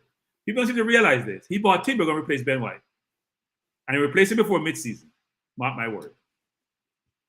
If a player can't do it, man, then the experiment has failed. You try someone else. But you're right. He has much more time to try that. So, a minute there. So, I don't see anything wrong with our center forward position, like because when you look on the man who are play forward, Antonio, we know say maybe we don't have him for the next World Cup qualifying. Boza, why I don't know. We don't know what with Boza. We know say Kemal Lawrence, maybe we don't have him.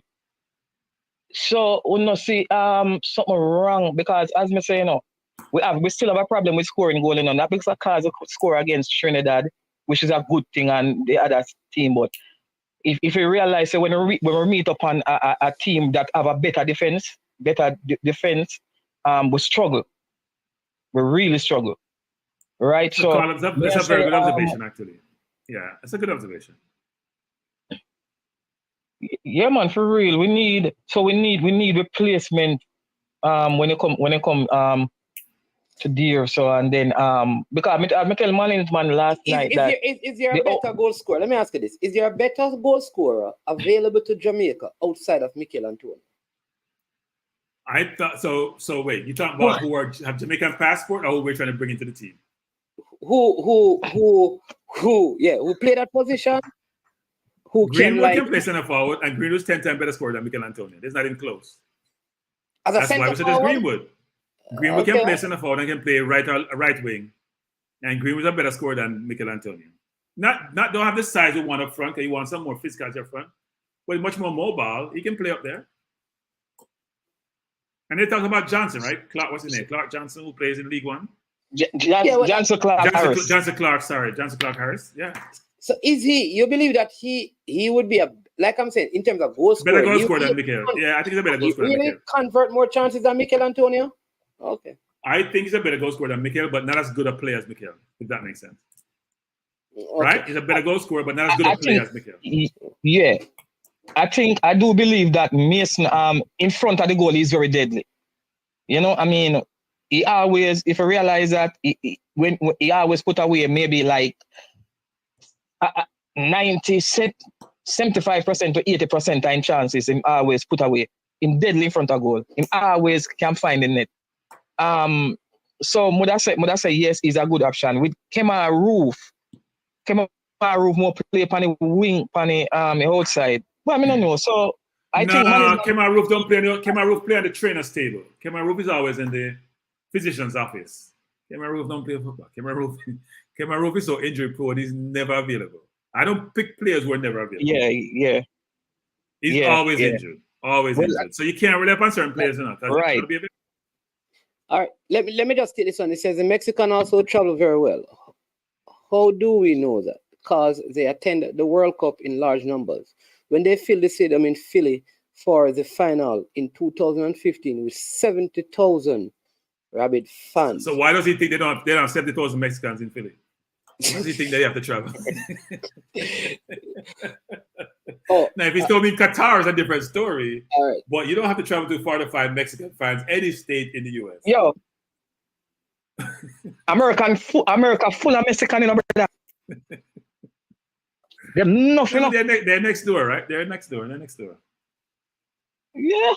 All right. So what I'm going to do, right? Because like I said, these are a couple of the fans who have gone to the World Cup. Let me just do this quickly, show the fans what is happening. So these guys traveled to the Gold Cup. They came back home cranky, as you know, AQ and Bam. And then they have now packed up their belongings and they have headed out to watch the females. So let me say this also, Manning's man, which people if you can afford to go to all 5 World Cup games and you're going to Australia, either you're retired, you have a flexible job, you're entrepreneurial, and your pocket is not doing too badly, okay?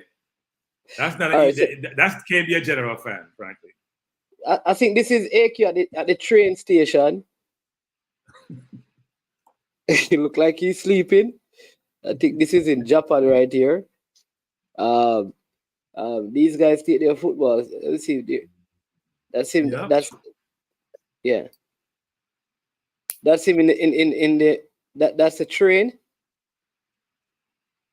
So yeah, they're over there. I mean, is that Japan or Hong Kong? Is that Japan? I'm trying to make. I think he says it's Japan. Okay.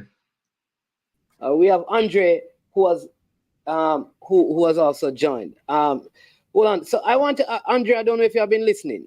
Let me ask you this: does Trinidad have the same problem as Jamaica in terms of fans supporting the team? Because that's what we have been discussing. No. Qualified as statement, man. Fans attending games. Attending games. Fans attending games. Yeah, I have been listening. How are you guys doing? Good. How you doing, Andre? Good. Good morning, man. Doing good. We have RD and the girl them champagne with the snake leave off of the lane and in his backyard and he can't find him again. Good morning to everybody in the chat. Fresh Dad and everybody else. Yes, I would say that we do have the same problem, and in terms of fan support, I think since if you go on YouTube and I could find someone sent to you, and you see the kind of crowd that used to gather around schoolboy football, I think you're still able to experience that today. They used to rope the fields out, and there were thousands of people watching schoolboy football in 1989, and you know the World Cup qualifier against America to go to Italy. The stadium was overcrowded. More people. It was beyond capacity, so to speak, as far as I understand, as far as I've read. And today, it's difficult to see that type of crowd around football.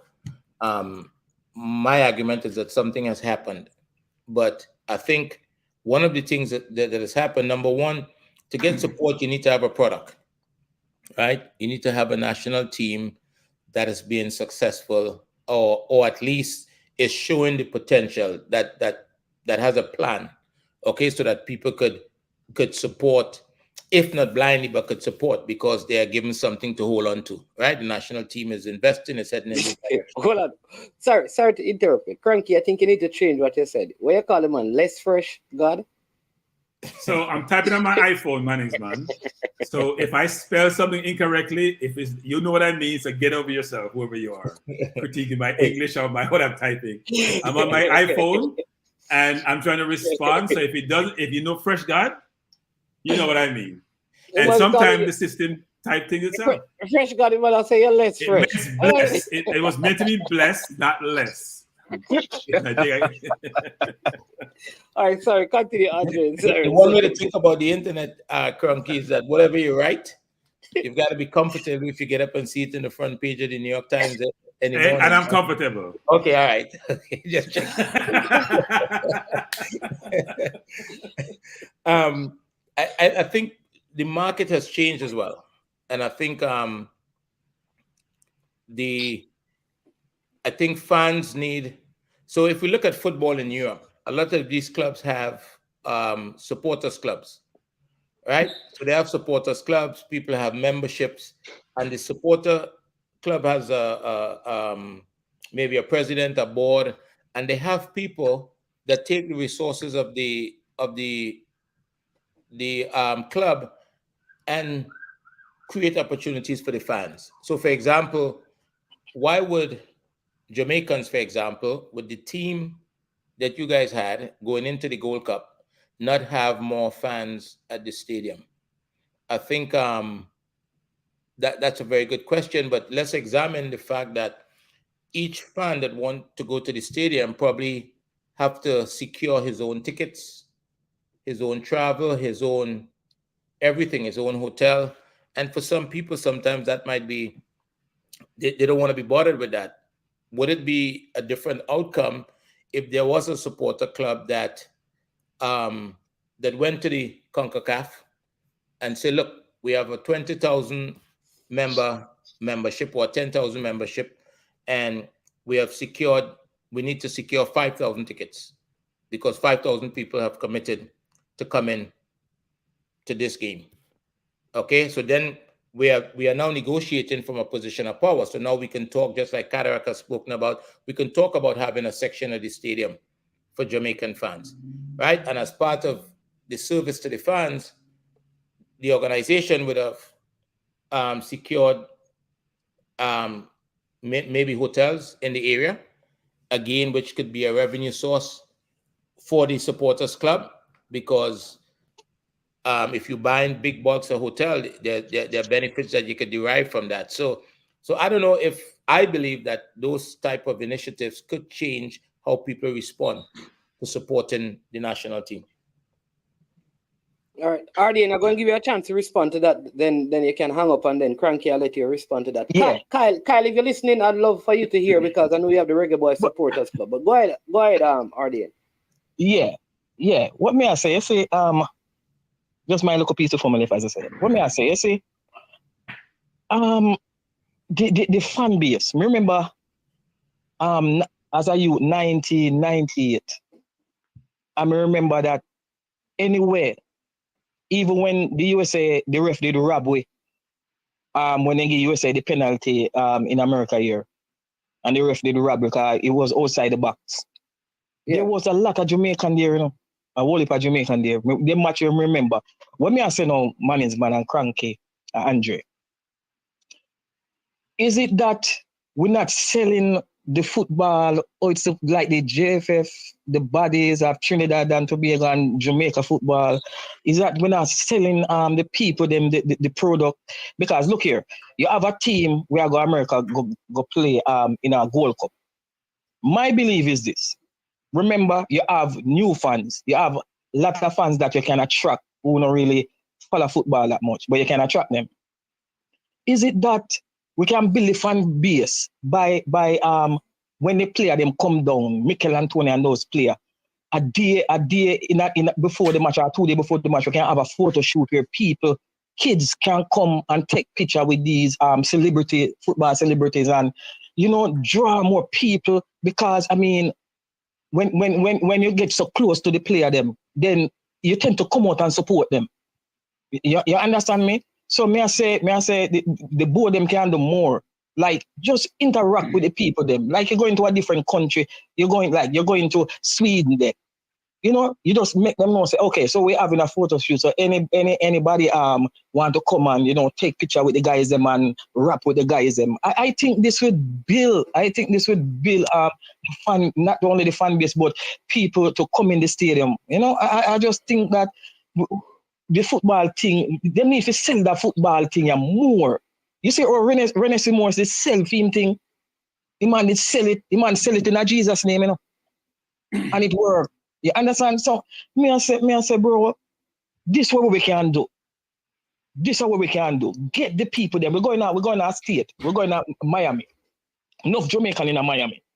We'll find a way to put it out and say, okay, all right. So we're going to have this photo shoot with the footballer them and your favorite player them, because me never know say so much the amount of fans Mikel Antonio have over here, if them get the chance to go take all a picture with them and himself there, if he say they want to go out and to go support them more and stuff, it's just an idea.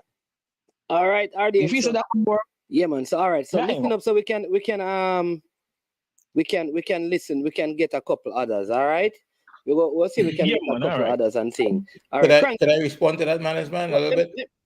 Let me just say this from a person, and then I'll let you go. Right, I will say this to you: wherever Jamaica played in the Gold Cup, the Jamaican fans who wanted to could interact with the players and take pictures with them. Everywhere. The people in Chicago did that, St. Louis, Cincinnati, wherever. One thing I'll tell you, these players, they want to see Jamaicans, and when they see and so I know that the more Jamaicans are there, is a better, because when they see the Jamaicans, they'll walk past everyone else to go to where the Jamaicans are, to sign stuff, to take pictures. All the players. That much I know. So I don't think there is any hesitation on the players' side to do that. AQ says Trinidad have carnival like how we have dancehall. I'm going to come to you, Andre, but I did say Cranky was going to respond to your first thing and then you. He says, when they almost qualified for the World Cup in 1989, Trinidad was party central. We are both party cultures. Then he says, what is Guatemala and Nicaragua offering the people with regards to result? And that's a question for Andre. He says, we mop the floor with those teams the last 40 years, and they fill their stadiums every single time, which is the point I was making. Even the teams at Jamaica, Guatemala, who struggles to beat Jamaica, Guatemala, wherever they play Jamaica, except, even probably in Jamaica, I believe that they will outnumber Jamaica in our national stadium, though we are going to beat them. But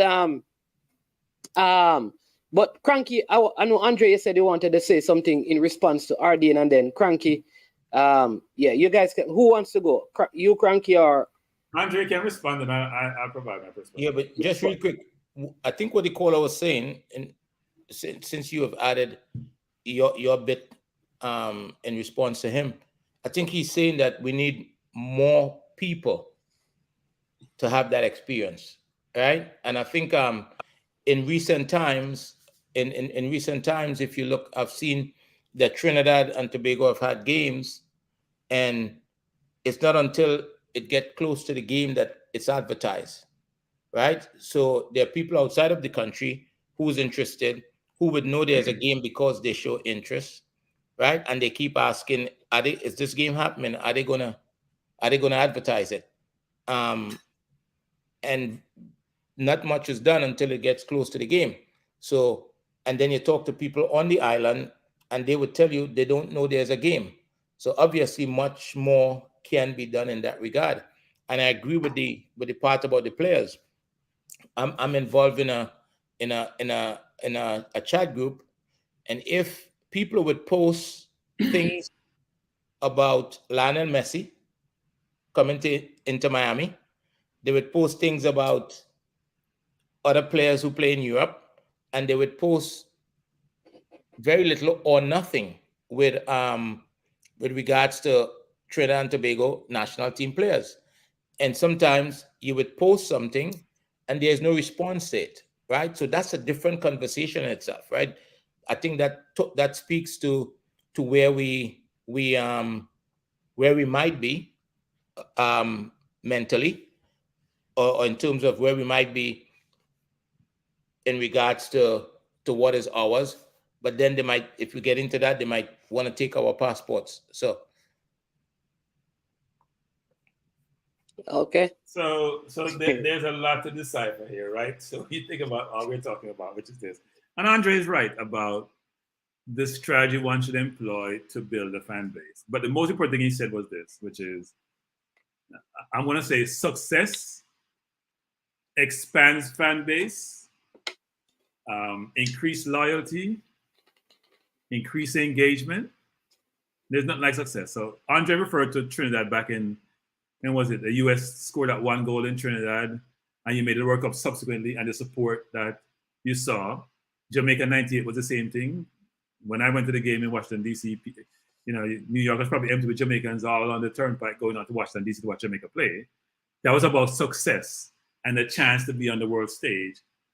And if you breed success, you breed fan base. Just think about Chelsea or Man City, who we didn't care about back in the 70s, 80s, and I know they have huge fan base because they won. When you win, you garner attention. When you win, you garner affiliation and association. When you win, people want to be part of you and they want to be associated with you. And when you win and that happens, then you can build your fan base and you build loyalty. We haven't done the best job. We haven't done a good job of selling the product, much less to go build fan base. So you gotta have a good product, sell the product, and the product is really a good product, people will buy it. And you also gotta create the situation and structure to make that sustainable. And we haven't done so. So I would say we need to go back to the drawing board and revisit what that means.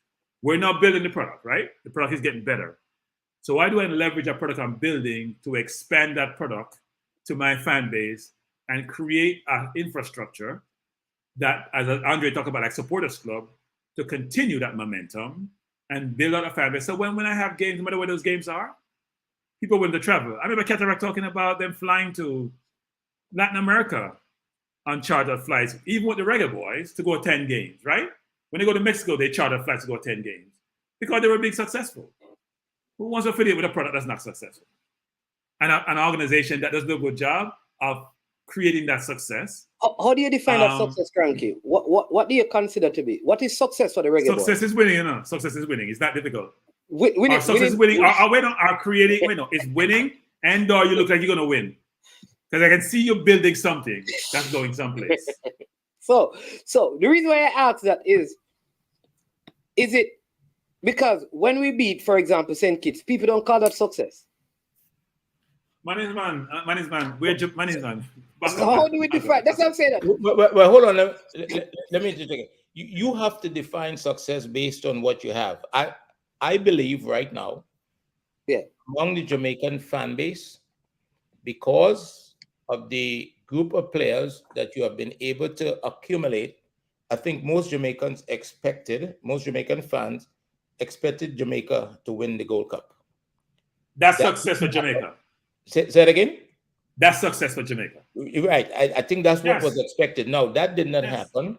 And I think people are, they have not come out and lashed out, but I think they decided to be a little bit patient. You can hear in my opinion, the undercurrent sometimes in some of the conversations. I think it's there because Jamaica, the national team, didn't win the Gold Cup.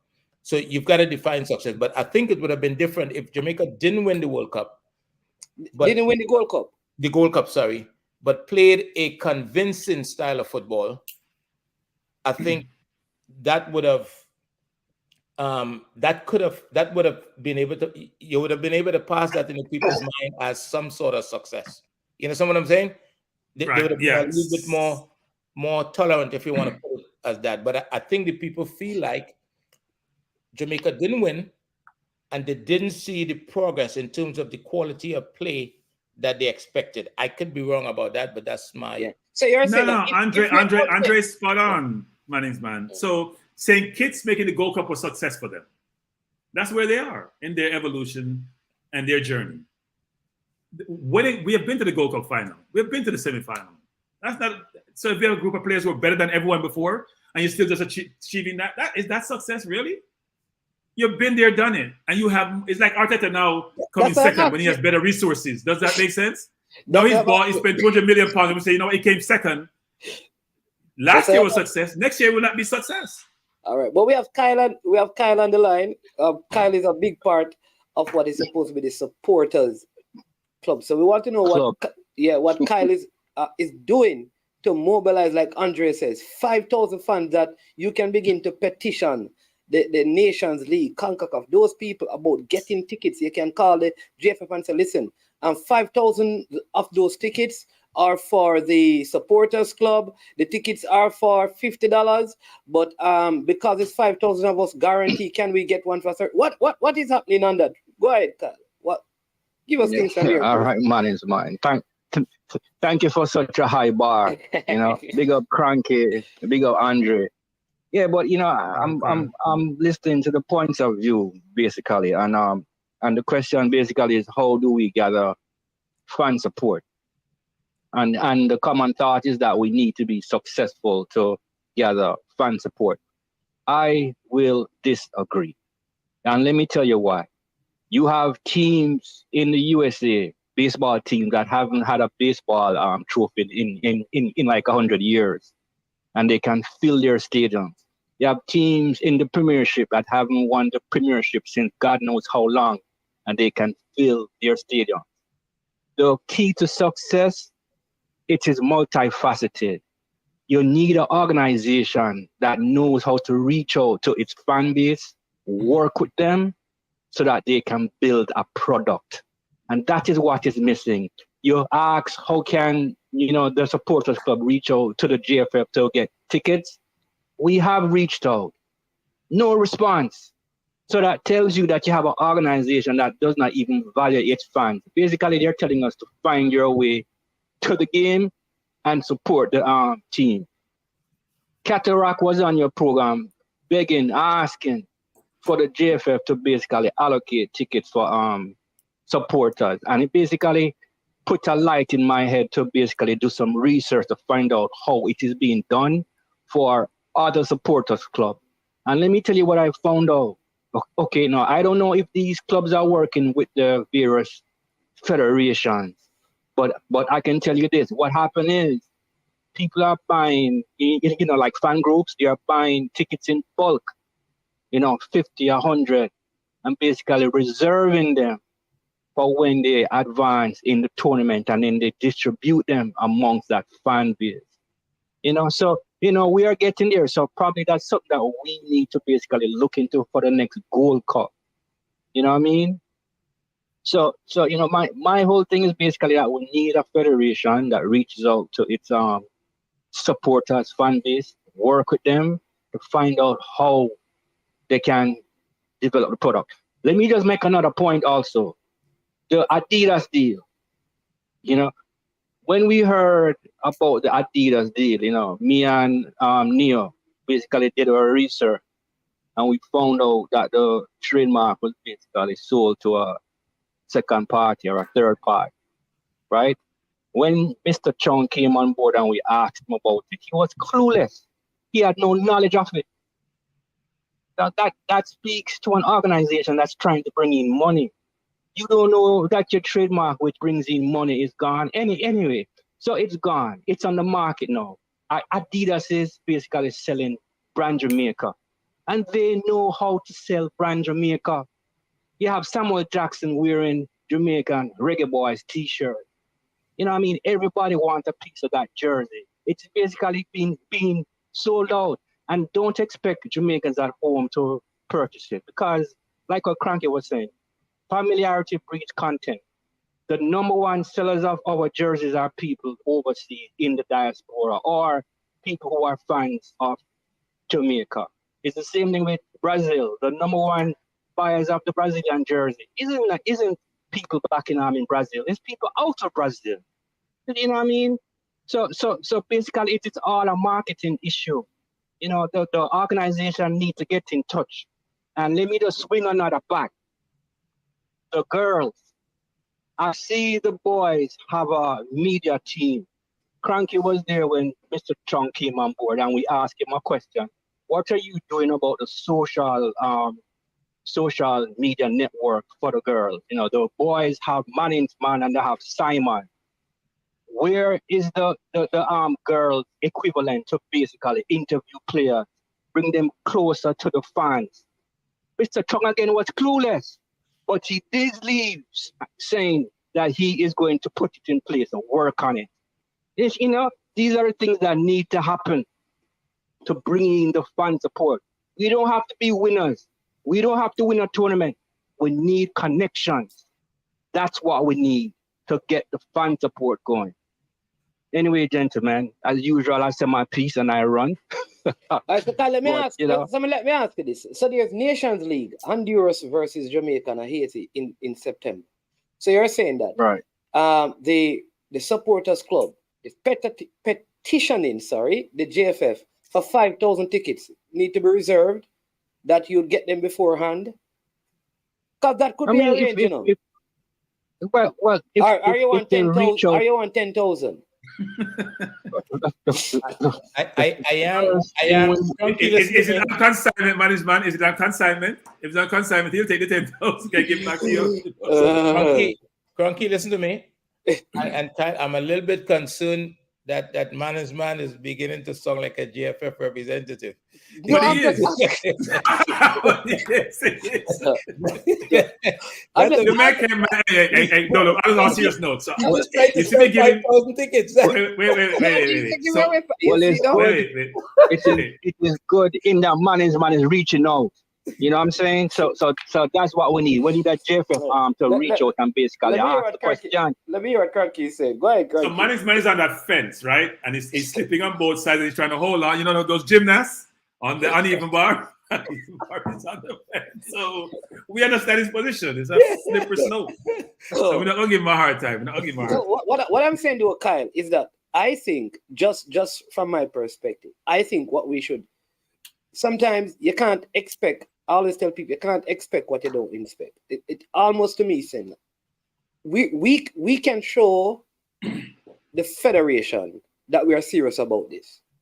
How do we do that? Jamaica Plains Nation League.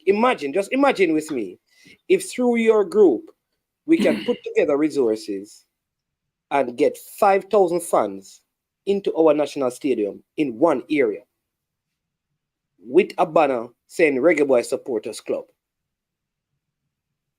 Because when you do that now, we can say, listen, you would have seen us at the Honduras game. You saw us. We have more people on board. We are ready to buy seats up to this amount for game. Like sometimes you have to do that. Sometimes you have to show somebody your work. Listen, I painted this building. I did the drawing for this. I did the drawing for this. I did the drawing for this. And people begin to see that you have some credibility in what you're doing. So could that be an angle that we take it from in terms of a fan base? Let's get us together and do this and show them. Of course. Yeah, and I think that's what we should do. So listen, what amount of ticket we can realistically get? If the tickets are $1,000, that's what, 50,000? I mean, $1,000 for a ticket, 50,000 for 50 persons, right? So it would be $500,000 for Jamaican dollars, right? For 5,000. That's it, Cranky. You're the accountant. I wasn't even checking the numbers. Hold on, wait. Divide it by 150, and you do divide by 150. Wait. The first thing you need to do, okay, because whether we like it or not, this is business. Okay, the first thing you need to do is do a feasibility study as to how much people are going to come in for a particular game. So if we are going to outlay that kind of money, we want to make sure that we're at least breaking even if we're going to spend that money to purchase tickets. So that's the first thing you need to do. Then you take it further, step by step. As to how it can grow from game to game, venue to venue. So let me see if I just, and I don't know, I was just looking and I saw the Reggae Boy Supporters Club does have a forum online, but I don't know how the organization is set up. So you can correct me. Is it set up where you there's a president, there's a board of directors, there's a membership fee that will allow you to have a budget, allow you to function in full transparency, that the fans would know exactly how the money is being spent, so that you can go into stuff knowing. So, for example, management just talk about having a flag at the stadium. The flag is going to cost, right? The flag is going to cost. Where is that money going to come from? Are we going to raise money one time to make that flag, or that's going to come out of a budget that comes out of membership? If you're going to go to the GFF or to CONCACAF or whoever to talk about preserving tickets, at least the cost of the ticket or some portion of the cost of the ticket would have been part of the membership fee, or the people as members, right? They would have email or whatever and agree and make a payment on the ticket. So you're not going there without the confirmation that these tickets are sold. You're going to buy tickets, essentially. That's a lot of questions in that statement, but you know. I know. All right. Let me answer Neil made a good point. I think I mentioned this before, actually. Neil made a good point, which is we're always looking for examples to help inform our view about how to do something. And different cultures, things may resonate and operate different environments. But it's a good example, which is how do other countries that don't necessarily have resources do these things and do them well? Guatemala is one example. My understanding was they buy bulk of tickets and they have distribution mechanism to get those tickets out to their fans. Yeah. But again, football is different for them than it is for us. They don't have peripheral fans. They have fans who invest in their national team. So maybe a little bit different about how they operate and how they source and buy tickets than how we may do it. Go ahead. Yeah. I was saying, man, just drop a link and I'll just jump on. Yeah, because all right. So here's because I like what Nia is saying, because I did talk to fan, because I was surprised, honestly, by the kind of support. Like for that Guatemala game showed me that, man, we have a far way to go in terms of fan support. Right? Listen, there were streams of cars going through. Streams of cars with Guatemalan flags. Same thing with me. I don't use Mexico. I'm going to use Guatemala. So my thought is what Andre is saying.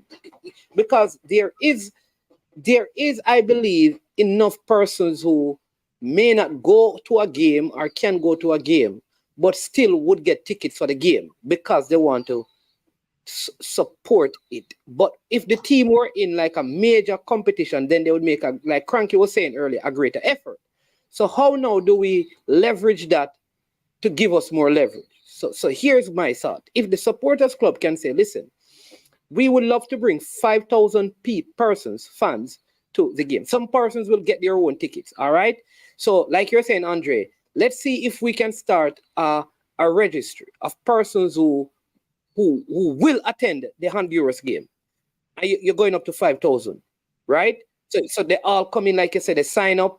And those who are going to get their tickets say, I will buy my own tickets. I will buy my ticket. I'll buy my ticket. And then those who cannot are the supporters club.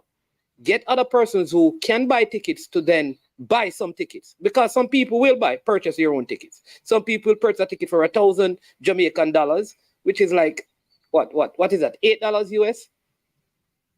So $8 US. But Cranky Mason, man, you know that I will not be able to make the Honduras game. But listen, here is $80. Buy 10 tickets. All right. So you have tickets, you have persons buying, you have tickets to give. But at the end of the day, those 5 persons go to the game in one section as the supporters club. And out of that, you build out, like you have who is your public relation person, who is all of those things. So when the game is being played in Cincinnati, maybe you can't get the people from living in Jamaica to go, but you say, all right, here's the thing, Cranky. We have spoken to the GFF and we have been allocated 60 tickets, just as an example, right? But other persons can buy tickets, but we have gotten 60 tickets in section B from 100 to 400, right?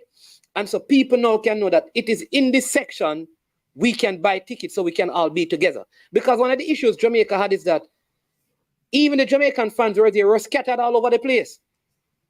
So you had 10 here, 5 there, 6 there, 8 there. So if all of them were able to sit in the same area for every game, it would have also made a difference. But because people from all over were buying tickets everywhere, you understand me, Crank? So you buy a ticket for you and your family. You buy 4 tickets. You're not checking. You're trying to find a ticket that gives you the best seat.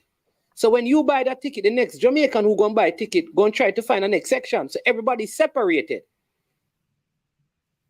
So that's probably. Or you could work with a ticketing agent to say that tickets are carved off a certain sections. Yeah. You block block tickets, or they're saying if you want to buy in a certain section, it's labeled like a Jamaica section, for example. But look, I think we have to look at it as, look, football is an industry, and I think we have to do business.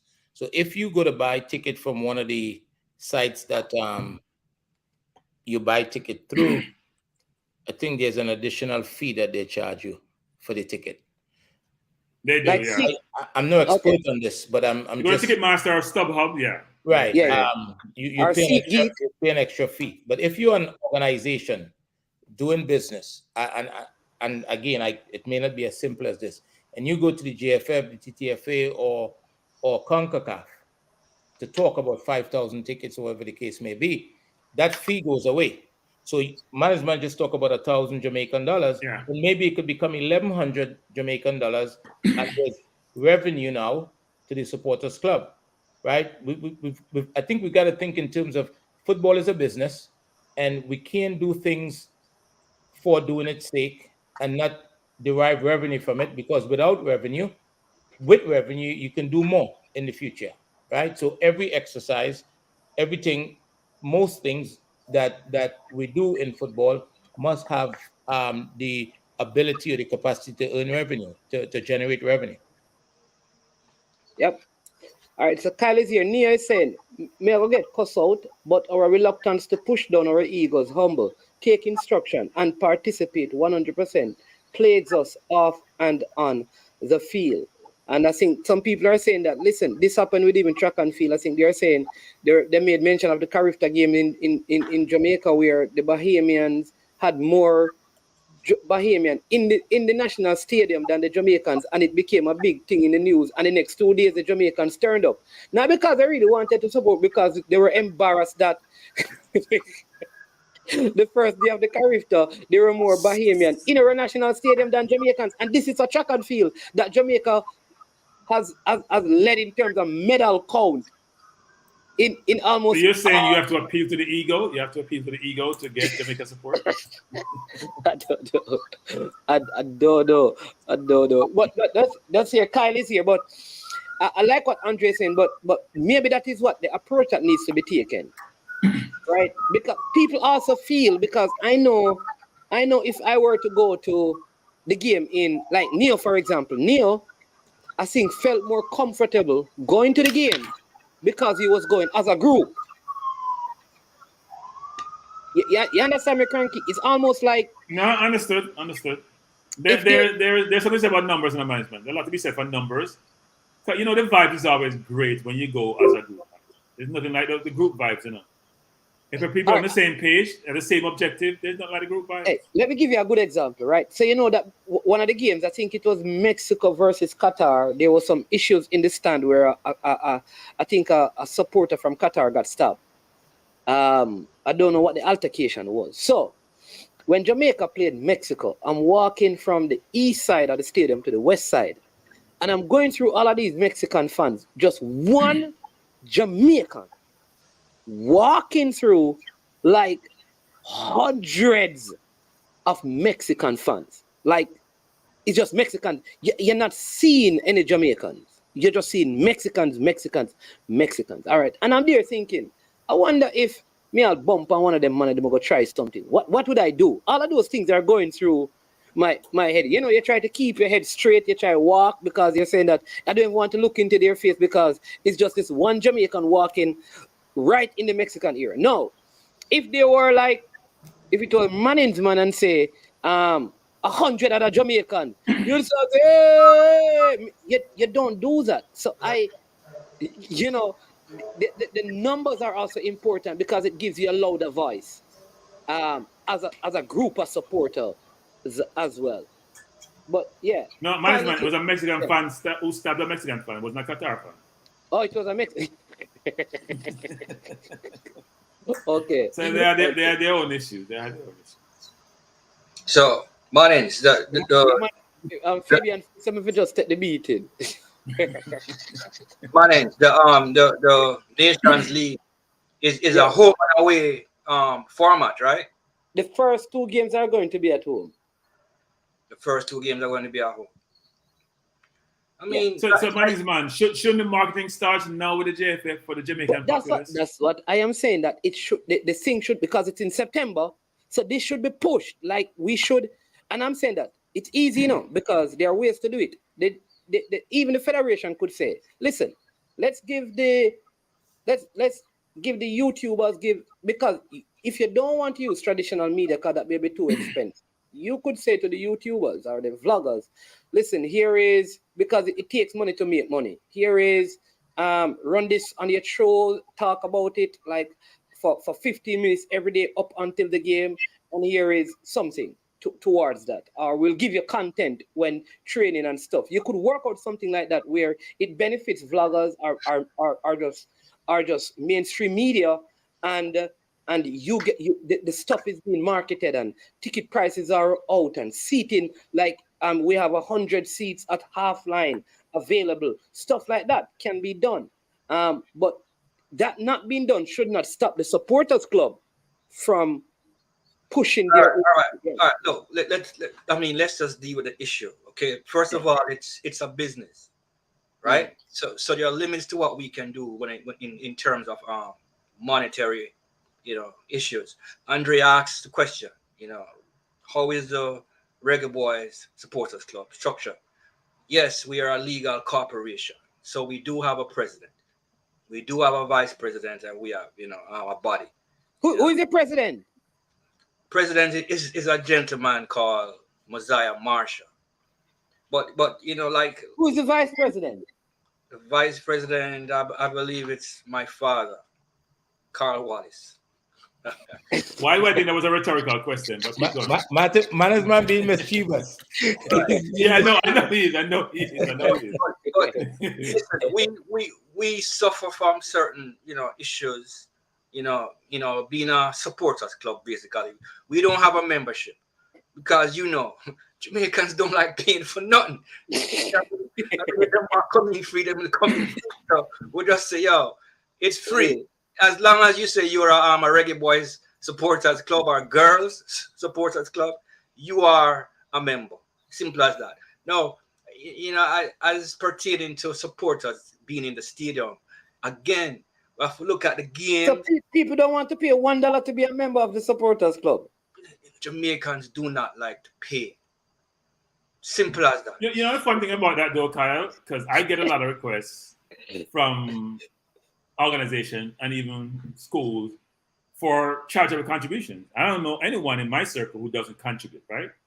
Not in my circle, I'm just meaning that people reach out to you, I need money here, where you can contribute, or I need 100, or I need 250, and people contribute. I don't hear anyone pushing back and say, I'm not giving to this organization, but they know it's for a worthy cause. And the question is, does the cause marry what I believe I should be supporting? That's the question. And then how do I reach a community I'm trying to reach to contribute to my organization? And my disappointment is this, when you say about marketing, which is we have a 14 parish association or whatever number is, right? So all these distribution avenues we have, why aren't those being leveraged to sell tickets or to bring fans in? Hey, Cranky, that's a big point. Why because if each parish sold 1,000 tickets, if each FA sold 1,000 tickets are through their reach in the parishes that they operate, gets business people to buy 1,000 tickets. That's 14,000 tickets. Well, 13,000 tickets. Because man, think about this, man. So I give the incentive to all the teams in the JPL or whatever league want to have, our League 2 or whatever they have, all those teams I have. If each of those teams distribute just enough tickets for their individual constituent management, just think about all the distribution mechanism and avenues that I have to do so. There's a lot, if we just think about that base entail. right? But we're not thinking broad enough to think through these things and try to bring people into the whole equation. First of all, sometimes they don't get along because Kasafa don't get along with A and they don't get along with B. So you have these infightings that precludes you from even having those channels to distribute as you'd like to. And here's what Cranky and Tindira said it. Sorry. Kyla said it. Kyla said it. Hold on. We just want to. Kyla said it perfectly. Everybody believes that they should get ticket. People have this thing of what they call it. Yeah. Not ownership. Like you owe it to me because of my contribution to give me a free ticket. Entitlement. Yes. Entitlement. Go ahead. Hold on, Kyle. So we have to be careful with a free ticket, with how we look at that. I think, and again, this is not my expertise, but my understanding, like here in the US, for example, we fill the stadiums at MLS games at times, and a lot of times, a lot of those tickets are given away through sponsorship. Yeah, right. Sponsors. Companies will purchase the tickets and give it away to workers and families and that kind of stuff. So, an organization like the Reggae Boys Supporters Club probably could look for sponsorship with a corporation in Jamaica or wherever, because if we're talking about 5,000 tickets, if the membership is a big membership, then the corporation would buy the tickets and the supporters club give it away, but the supporters club now have to have something to offer, right? That now has to turn into revenue back to the corporation by people buying the product through advertising. So there must be a mechanism where that company get visibility among the membership. So I think if it's thought about and get the right minds involved in terms of marketing people and business people and whatnot, then this could be almost seamless. And all of a sudden you could have a few thousand tickets in people's hand to attend. Yeah, I don't think look, I said it, the JFF, as we all know, has done, I want to be nice, an awful job. I'm being nice. An awful job of marketing this product. And that's being nice, frankly. You could use much more toxic words. They've done a good job. So if you have a product and you're trying to sell the product, but you don't really sell the product, right? How do you expect people to buy your product? They have done a good job of selling their product. And granted, the fans should do a better job of buying the product just because they're fans. But the organization that's selling the product has to be focused on how do I think outside the box, not just the traditional mechanism and ways of doing so. How do I think holistically about getting my product out there? I want people to be interested in the product. As I said before, success is a key way of doing so. Because sometimes people just come along because you're successful, right? They want to join the journey.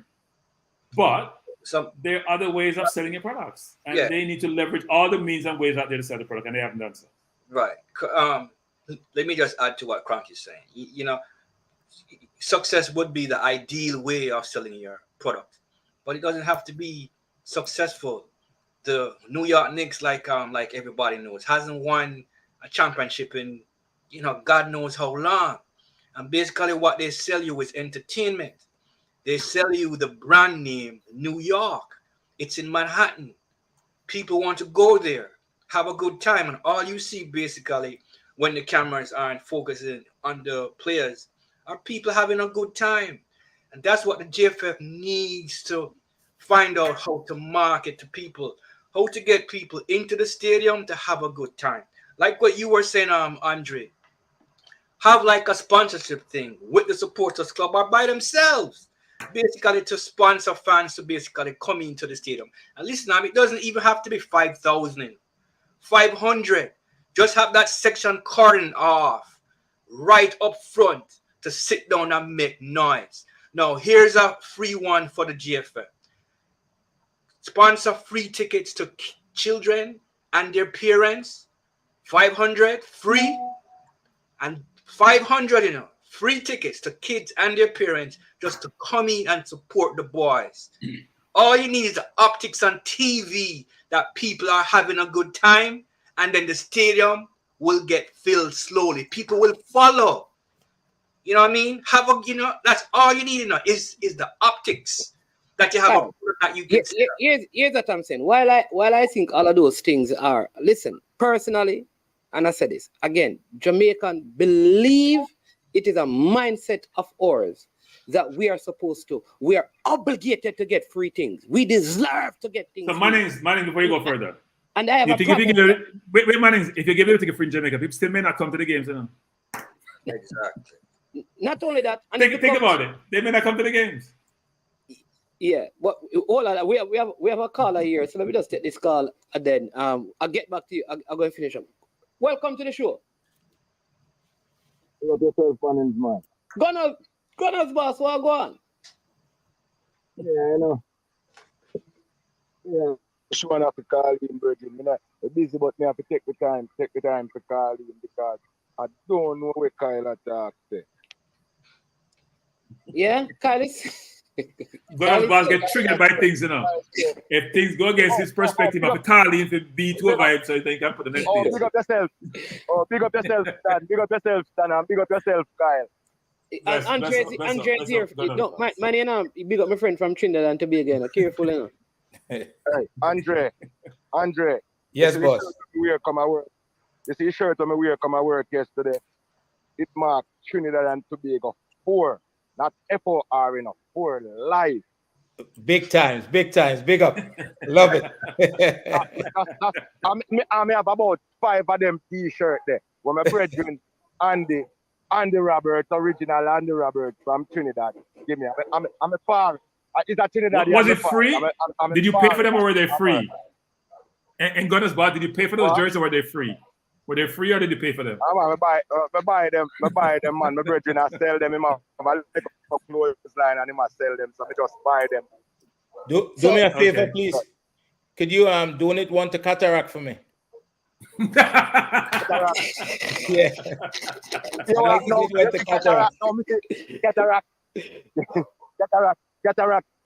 Cataract protect pride, same half pride, you know, which him don't know a false pride, you know, and when he make it, you know, I beg you one shirt, him prefer walk, I say pride in my youth. And him don't understand, say, pride is not hungry and don't ask for food or naked and don't ask for food. Pride is when you need something and you ask for it. Yeah, so, man. But you run a search anyway, go on, I know what you just said a while ago, but pride is when it, let me just say the point. Let me repeat it. Let me clear it up to you slowly. If I am hungry, or you have some. No, that's not what you said. No, Gunners boss. That's not what you said. Man, make him explain what I mean. The man is man, you know, Gunners boss explain what I mean. You're going to explain what you mean. You're not saying what you said. If me hungry, and me want some food, and me see you with some food, and me I go say, boy, I'm too proud to ask you for some food. Me not think of pride that. Me think of false pride that because but you know that is not what you said though. Let me tell you what you said. That's what me say.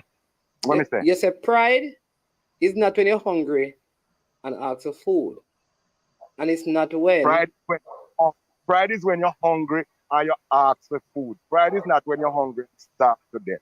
You never said that though, but thanks for clearing it. That's why I wanted you to clear up what you were saying. Yeah, man, all right. Maybe me not talk too fast. I'll say. But when me I say now with Kyle now, yeah. Kyle make me have to call too before I'm ready for call. Because me hear Kyle say JFF to give out 5,000 tickets. So hold on, you know. He said 300 tickets. 500. Not even one. We are trying to build a competition and to need money. So how we figure give away things when we need money? What you need to do is to encourage the people, the same people, them come here, you have a paying Jamaican. You know, if I want them a yard or they want them at the diaspora, they want them all over the world. With a broad brush, but we not love PF, you know. You know what I mean? Never find myself, not even my wife. Me not take nothing from other than the relationship where we have. Me not even take our money, brother. We give. Me not take. So don't prop. Everybody know what I'm paying. Me buy all tickets to the competition. Me not. So don't do that. I don't think you should include Miss Camille in your conversation, though. I don't think Kyle is hanging with the right people. Kyle around with people, them the free for that. Gunners. Let me ask you a question. One question. Okay, now you throw a big dance and you bring in 500 people free, and everybody passing by seeing your party nice, the best party in the whole area, and you want the other people them come in, and you say no, you must pay for coming in. Do you think that they're going to pay to come in? Me nah give nobody no free ticket. The first thing when me do is me keep. Answer my question, Gunnar. Answer my question. Repeat the question. What you say? Me tell you, me nah keep no party and give nobody free. No. Listen to me and listen good. Me throw a dance and me bring in about 100 man and woman free and say, yo, nice it up for me. And then people hear my sound play and them want to come in. How much you think that me can make off of that dance? Depending on the size of your venue. And Thank you, boss. No, me have a stadium to fill. So what is 500? What is 500? So can I jump in for 1 second, Gunner's boss? You go on, man. Yeah, go ahead. Gunner's boss, you're both right. You're both right. So what Gunner's boss is saying is that you're trying to maximize the revenue you generate. But Carl is saying you got to entice people to get that revenue, right? There are different ways of doing so. So Gunner's boss is not wrong saying, if I give away most of my tickets, how do I make money? And Carl is saying, well, you have to incentivize the people. So if people come to the dance or come to the stadium and you see a crowd, you maybe want to be part of that crowd. Gunner's boss wrong. Tell him. No, they're both right. Because Gunner's boss wouldn't even entertain the idea. Number one. Kyle. Cranky, you're being diplomatic. Thank you very much. No. Kyle, hold on. Kyle, let me say this. Your product can be good, so good, that you don't have to give away free. The product itself should be enticing enough, right? That you can attract people. I don't have a problem because dance will be kept in Jamaica. As an example, they said ladies before this time free, and they do that because they know that if we have a lot of ladies, they will turn up at the dance. All right. So the idea of we are giving tickets, we are giving away 5. The first parent to purchase a ticket, they get 1 kid's ticket at half price. Stuff like that can work. You have to do things like that. However, I find that when it comes on to Jamaica, there's always this notion that we must do things free for people to support it. Like there has to be freeness involved. And we have to challenge each other that things need to mean something to you and you're willing. In other words, people have suggested that the JFF need to give away a lot of free shirts so more people can wear it so others can buy it. Like the idea that something has to be free, I can see why people kick back on it. Maybe we need to look at how maybe the freeness is Mannings. Yeah. Mannings and Gunner's boss and Kyle and Kandre. The point we're trying to say is you got to generate interest in your product. Right. Yeah. John Johnson, who owned Jet Magazine, that started in the 50s. You know what he said in his first set of distribution? He went around and bought up all the magazines.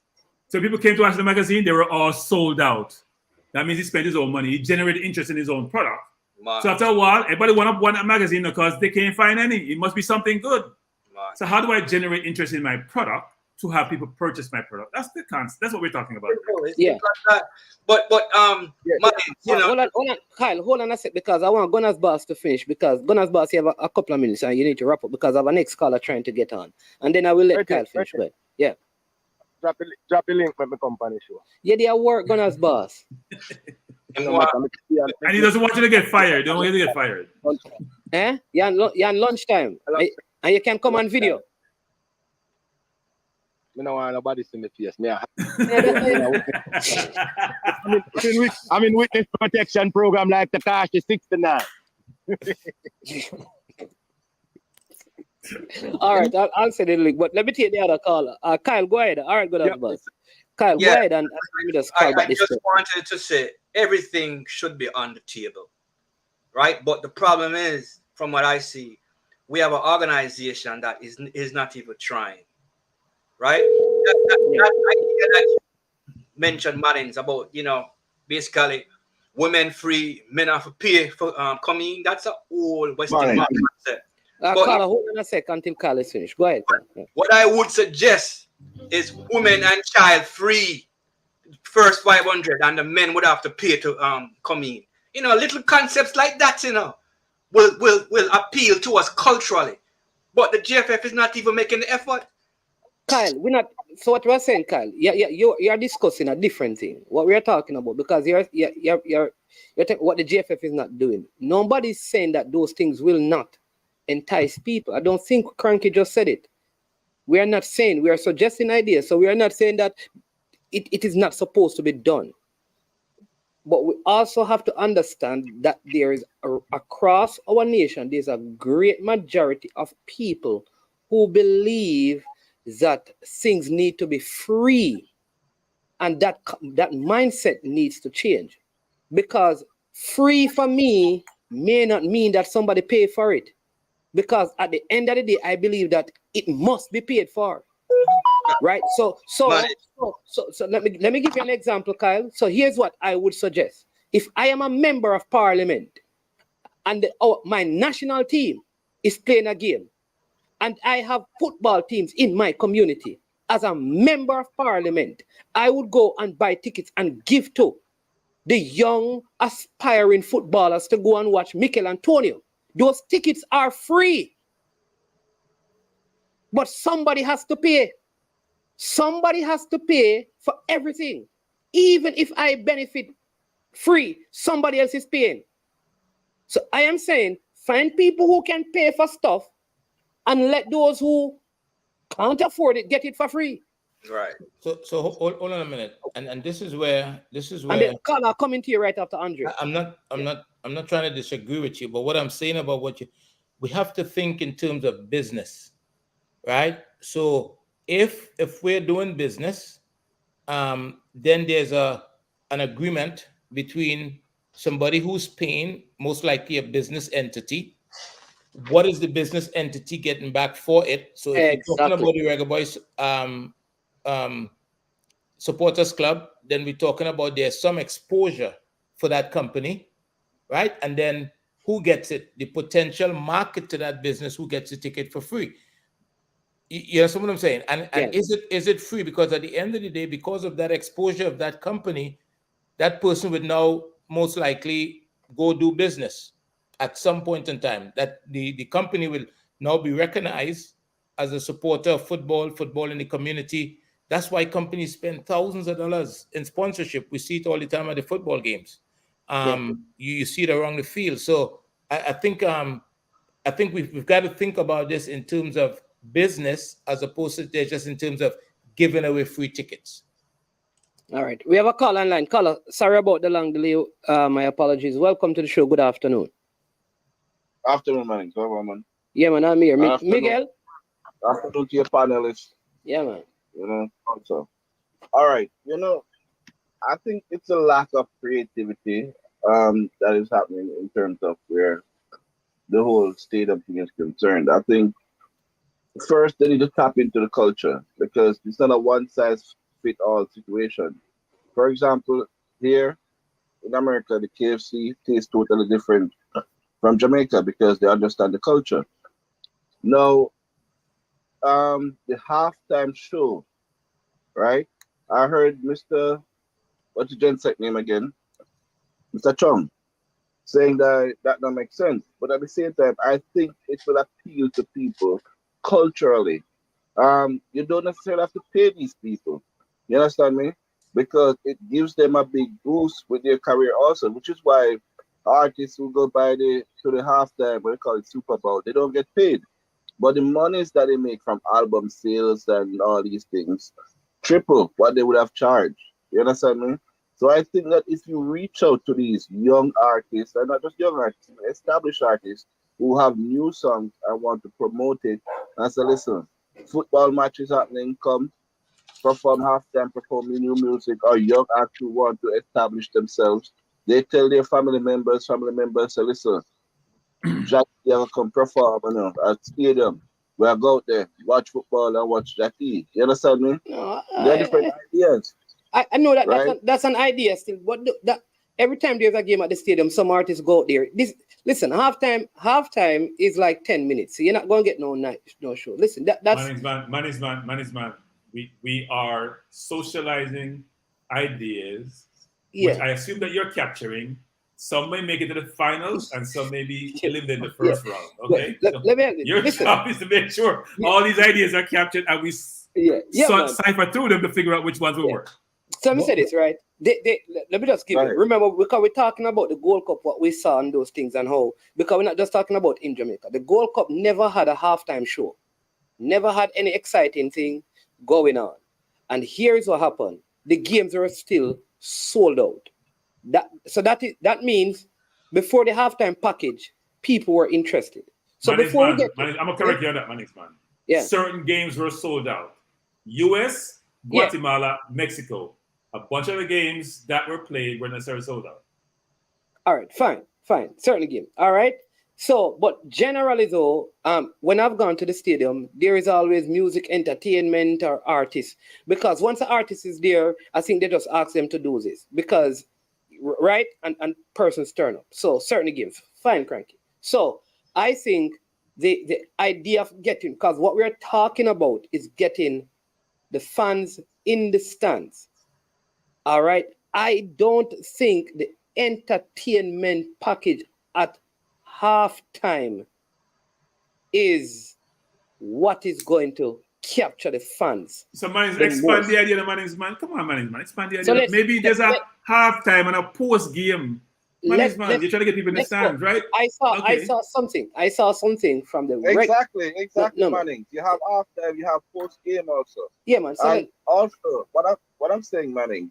Yeah. But this used to happen before, so I don't know if I can't speak to the data. I don't know if you are speaking to the data. But I am telling you that except for the pandemic, when there was a lockdown, and even in the pandemic for the game, artists performed at halftime, and the music is still in the stadium. Mm-hmm. Right? So what I'm saying to you is that that element of entertainment is still there, but nobody is in there. Right? They still did it at even Sabina Park for the JPL. So the bigger issue is that getting the people to the stadium so they can enjoy the entertainment package. So it is something that is ongoing. But all right, one quick question, Manny. Yeah. Prior to the friendly that we had with Trinidad and Tobago, when was the last time Jamaica had a home friendly match? Before Trinidad and Tobago? There was remember that we never had any friendlies during the pandemic. It should have been before the pandemic. No, before the pandemic. How long before the pandemic? Like the year before the pandemic. They had a friendly match the year before the pandemic. Yeah. Home? At National Stadium? Jamaica played at the National Stadium. Even the Gold Cup. Remember, even the Gold Cup before that, we played at home. We played the first game of the Gold Cup at home, and in that year we played a game. So the one Gold Cup was in 2021. Remember that? Mm-hmm. All right. And it was a 2019 Gold Cup that we played at home. Mm-hmm. We played Bermuda in 2020 at Catherine Hall. Mm-hmm. And we played. So I don't. Yeah, and there were nation league games. Here's a question, guys, that we have answered. Right? No, here's a question we have answered, which is it really more lucrative to play? Gotta sometimes separate revenues from fan involvement and fan support, even though they may seem to be linked all the time, because they're not. So when you play in Jamaica, if I go to play against Qatar in Austria, is playing at home more lucrative, or is going to Austria to play against Qatar more lucrative? That's a question you got to ask. And secondly, we're trying to build fan affiliation association. It's not necessarily just revenue generation, right? Yeah. What we're talking about here, we don't know the revenue distributed if we go to games in Cincinnati and games in Las Vegas, how come to have distributed revenues. It's not about revenues there, it's about fan support to encourage the team, not necessarily revenue generation of that day. You may get revenues through sales of merchandise affiliated with that. But we also got to think about how we're bifurcating this whole perspective on Are we trying to build fan support just in general, and that may materialize into revenues? Or we want to make sure we have fans who are following the team wherever they go and supporting their team to help that team when they're performing on the field? Yeah, good question. So I wasn't sure where the question was going, Miguel. I hope Cranky has kind of No, added. but where I was going with it was that because for a long time I didn't see a lot of even outside the pandemic, right? I didn't see a lot of home friendly matches being played. A lot of them are being played outside Jamaica. So what I was saying is that it's hard to develop culture if there are so many elements that are not connecting. You understand me? For one, every Jamaica used probably change the most players per as a team over a certain period of time. They use over I don't know the number, maybe over 100 players over a short period of time. So therefore, there's no connection with the players and all of these things. You're not having a lot of home friendly matches, so you don't really expect the people to just jump up for the sake of football or develop some sort of affiliation. But that is not. I think Demo and the other guys have been saying this too, because like I think that is that the truth is Arsenal has changed out its entire team. People still support them. Arsenal has created a brand, bro. No, so what I'm saying to you, so what Arsenal I'm man. So this all right, so fine. Arsenal has created a brand. The Jamaican national football is not a brand. So what I would say to you, I'm not saying it's not a brand, but it's not as established, bro. No man. So let's go. So let's get the term you're using. So let's get the extreme. You're saying that the Jamaica team is not an established brand. All right. Bro, what I'm saying is that no management. I'm not saying that, right? Just like how you have red stripes. If you go in a bar, somebody say, "Listen, give me a beer in Jamaica." They might expect red stripe. While in Jamaica, I need a beer, but I cannot say I need a brand. So we're talking about, in that case, talking about Jamaica versus Arsenal. That's the perspective of stuff. So let me use it, because what I'm saying to you is that the fact that we have players like Mikel Antonio, Ethan Pinnock, and those players, and people did not come out and support the team. I think it has little to do with the changing out. Because if we kept the same set of players from Theodore Whitmore to this new coach, I don't think keeping the same group of players would generate a greater fan support. That's number one. I want to make that clear.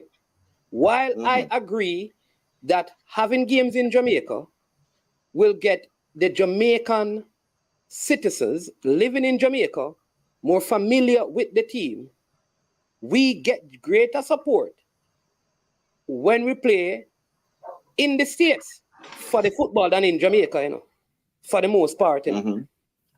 Right? That's number two. And here's the thing. A lot of the people who watch football in Jamaica watch football in Jamaica. The people in the States who follow Jamaica will come to Jamaica and watch the games. Right? And this is why Cranky Point is important. So selecting where you play your friendly, one, it is connecting with your fans, but also generating income. How much income you can generate in Jamaica when you have to give away free tickets? When you have to give away free tickets. So every parish association must get free ticket to give to people. You have to give it because people are not coming out, right? Every sponsor want ticket. Every play, all of those things. When you play overseas, most of the tickets are sold because it's a different sort of culture and climate. While all of these are ideas that must be there. So let me take like this. For example, somebody saying that about the disposable income of people. So recently, since I come back, right, and this is a real example, I met with a school principal.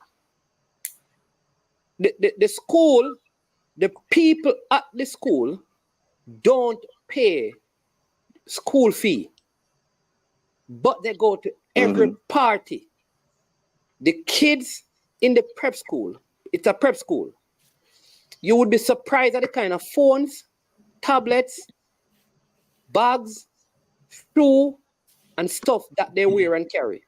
When you see their parents, you'd be surprised of how they are attired. But you ask them to pay $500 for their kids. Problems. They cost all the school. But that goes against your point. No man. Let me finish.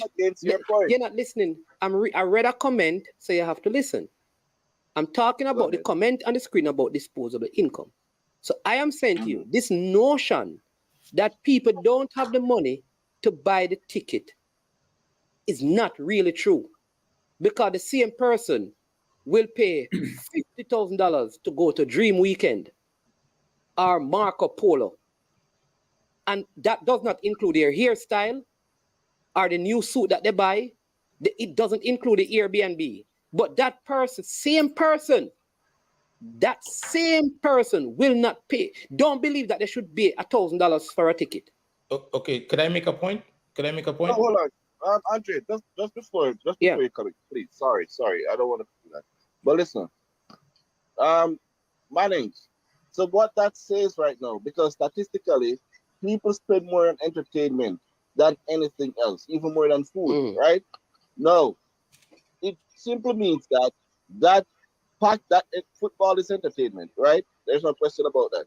Now, it means that if we're having issues getting people to spend on that form of entertainment, then something is wrong with the packaging.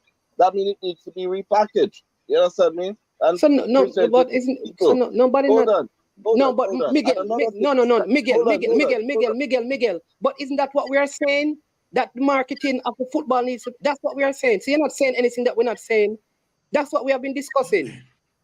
That's what I'm saying to you. In a discussion, we don't agree or we don't disagree. So it may agree right now, brother. So can I just jump in here, Mannings man? What you just said, Mannings man, is that football is a want, not a need. Yeah. So the Gucci bag is a need, the new shoes is a need, the party for the vision. And football is a want. They're prioritization. And football is not being prioritized. Yeah. So if I have and just like you mentioned, the prep school, I'm paying fee. And by the way, that's not unique to the prep school, Mannings man. I know of an organization that a very prominent school, people don't want to pay the school fee either. They go without an excuse, they're not paying the school fee. So they're prioritizing, right? What's important? And by the way, they're thinking that somebody else should pay that fee. That product should be free. They shouldn't have to pay for it. That's also the point. Yeah, one big point down in a jump off because I've been here a while. No, but then again, it's a holistic approach. You understand? It's not just the match day. Football doesn't just start and end on the match day. There are a lot of other things, a lot of elements that need to be connected. You understand me? The image of the federation that needs to be fixed because it leaves a bad taste in a lot of people's mouth. You understand me? If I go to a restaurant, regardless of how good the food tastes, and the service is not good, I'm not going to enjoy it. You understand me? Hey, listen, this is where you and I... Listen, let me tell you this. Again, I'm going to say this to you. Arsenal has not won the Premier League title. And there are people in Jamaica who would not support the Jamaica national team, who will still support them. Right? Call it a brand, whatever. So the idea I'm making, Guatemala was recently banned. They don't have the best face. There's corruption in their football. Listen, the team has not won anything. They don't do well. Jamaica beat them every time, but they still turn up. So it's more than just that. I think and that's what Dimo was saying earlier. It's a culture of the people. You've also said they have a machinery. They have a machinery to generate interest. They have a machinery to generate interest in their product. Exactly. We don't have a machine. So all right. If that is the case, let's say then. Are you saying that Shelley and Fraser running at our national trials, Elaine, Sharika Jackson, and we never had 5,000 stands in there, but they go to the Diamond League this week and the stadium. If they had more space, they'd have sold more tickets because people are upset that they didn't get to see just Sharika run. They were upset that they couldn't get a ticket to see Shelly run. But these three athletes all together at our national team for $500. Exactly. You're going to tell me that is it because the J3A hold on? Is it because the J3A did not market it properly? Did not put out ads and all of those things? No. Why? I don't see him if and if Beanie Man, is it that if Beanie Man was going to perform, the people would have gone there? That's what we need to do, to put Beanie Man and Bounty Killer to have a big stage show for people to watch one of the fastest women in the world run. Preacher. Preacher.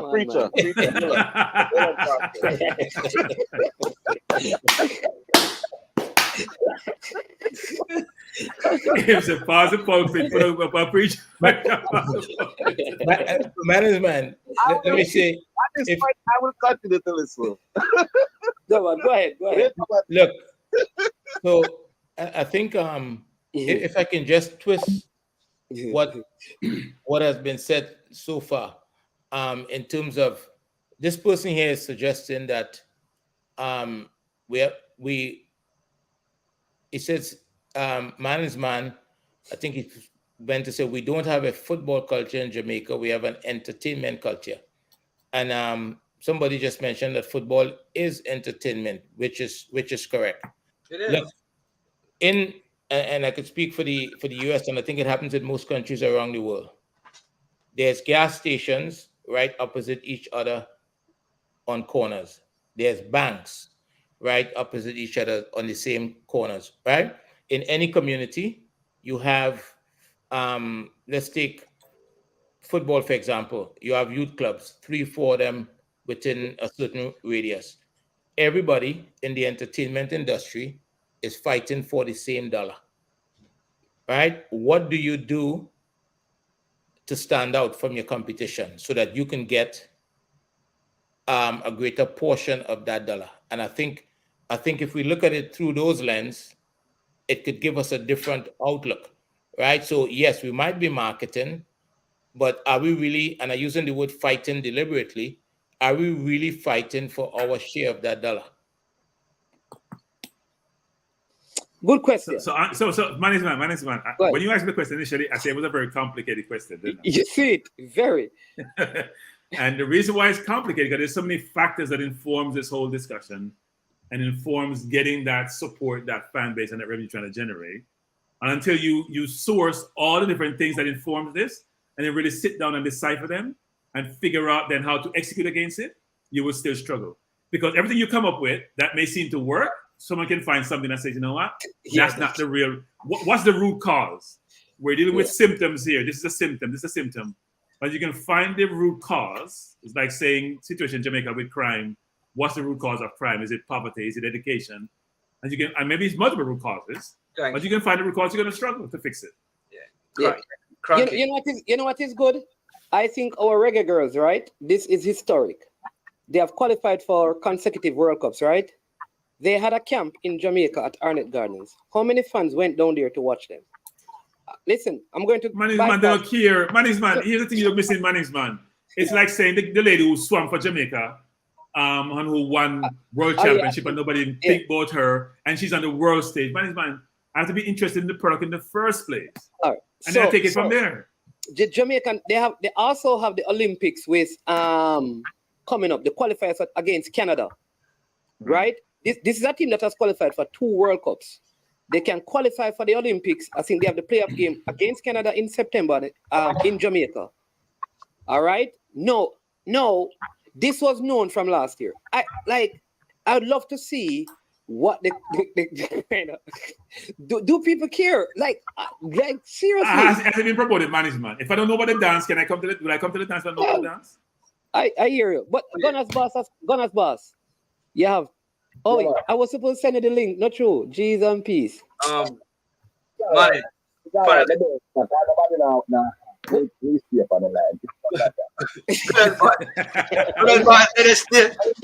anyway, listen. Like what Cranky was saying. I mean, like what you guys saying. We have a multi-faceted problem, basically. So what we need is a multifaceted solution. No one solution is going to solve this problem. You know what I mean? And you know, my question, with all this is, does the GFF even have a marketing arm to basically bring in fans? Because we yeah, go on. Yes, sir. All right. You come up and listen, so I come back on now. But here it is. You see, all I want to talk to you, tell you what happened now. And your last thing was the JFF should or must or can. Let me tell you something again. I am against everybody who said the JFF should, the JFF must, and the JFF can. I tell you what the JFF must do. The JFF must select the best squad to represent us in competition, international competition. That's what they must do. Let me tell you something now. You see, when I come over here, I'm telling you, say, I'm go over other places, I'm tell the people and say, if the domestic football now grow, the football now go nowhere, because you can't just tell me, say, if you don't do nothing, say, bring out the people every Sunday evening, every Monday evening, and during Wednesdays or whichever days, and try to control the audience, give the people the appetite for football. On respect when Jamaica national man and woman team ready to play now, all of a sudden, we have to just jump up and come and match. No, all that halftime show and all them things they want to talk about and do entertainment thing, those should be happening at Arnett Gardens and all these other grounds. And people come out and pay the pittance to go in and watch these games, and people hold them responsible. Like when me are you in the 80s, final, no match. We Arnett Garden play across Jamaica and miss me. We have a 600 katana, before that need have a Honda 50, before that need have a chopper bicycle. What's a 600 katana? Is that a shoes? A 600 katana is a motorcycle. Oh, okay. Okay. Oh, a bike. Right? Oh, I didn't know. From Portland United to Reno to Wadada to down Mr. Man where own the theater down there. When we down a film over we used to own the theater down the corner there, so. But I over the name again, man is man where the man name. Which parish? In a sense, Montego Bay, man, the theater with the right of the roadside, there's a Brooks Park, what it have a next name? Brooks Park, Mandeville? Brooks Park, the Mandeville? Yeah, Jean Grey. Anyway, we're not have a field on the well. We travel, go to arena, we are going to arena match, and before we reach arena, 4 time police stop the bus and stop with our bike and a vehicle and a harass in a Westmoreland from St. Thomas, from St. Elizabeth to Westmoreland. To go down at that game. Big fight when we go at the game with Reno man, them and Arnett Garden, them and thing and pay things. So yeah, we never left match and we never got a free load. We pay with money. Me and my crew and my friend them and who used to support the thing them. We pay with money and we got a match, we ever match there. Those is the kind of things. That's how you're going to build the football. Yeah, you can't build the football and talk about JFF. JFF not have to do none of these things you want to do. I used to tell your parish president and the people and the owners that will own these football clubs. You know, to do them things and bring out back the people, you know, and bring back the guy in the football, you know, so the people then can be ready when the national team will need them to come out and support, you know. So let me hear what you say. Well, let me see if I can summarize what you're saying, and then I'll go to Andre. Right? Are you saying then that if the fan support for the local football, meaning the league football, increases and gets better, then those fans will in turn support the national team when it is playing? Is that what you're suggesting? Okay. All right. Let me hear from Cranky. What do you think about that idea that we need to, instead of trying to get support for the national team who plays infrequently, let's begin to build the support for the local football, because if people fall in love with it at that level, then those said people will be the football lovers who will turn up when the national team play. So all the ideas are good ideas, man. No, you hear me just say this, right? Which is all they're all trying to achieve the same thing, which is generate fan interest and either complement or otherwise generate revenue so with the fan interest. So what he's saying is that unless you build the love of football in the country and you build it with a wide population base, then you can't just turn on the faucet when you have national games, people just come to the game. We have built up a momentum for them to love the football, be associated with the football, and almost feel like an obligation to come to the game. So I believe that's a more groundwork you're trying to do, and that will take much more time than the immediacy of just trying to get people involved currently. So it's a good, there's no bad ideas I've heard so far in this whole discussion that can help. Some maybe can help minimally, and some can help materially. Yeah, I was going to say earlier that I saw where it was Praga Benz and Agent Sasko and Walter Boyd was doing some message like to the girls about their game. And I'm saying, like, you know, while that is good, I don't know how much fan interest that generate, because maybe if I didn't say it now, some of you would not have seen the video or know about the video.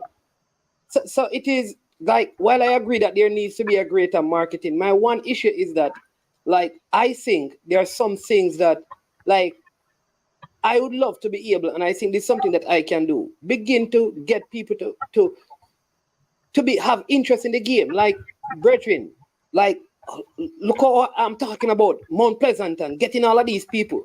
So they are going to get fan base. I think we need to have that same kind of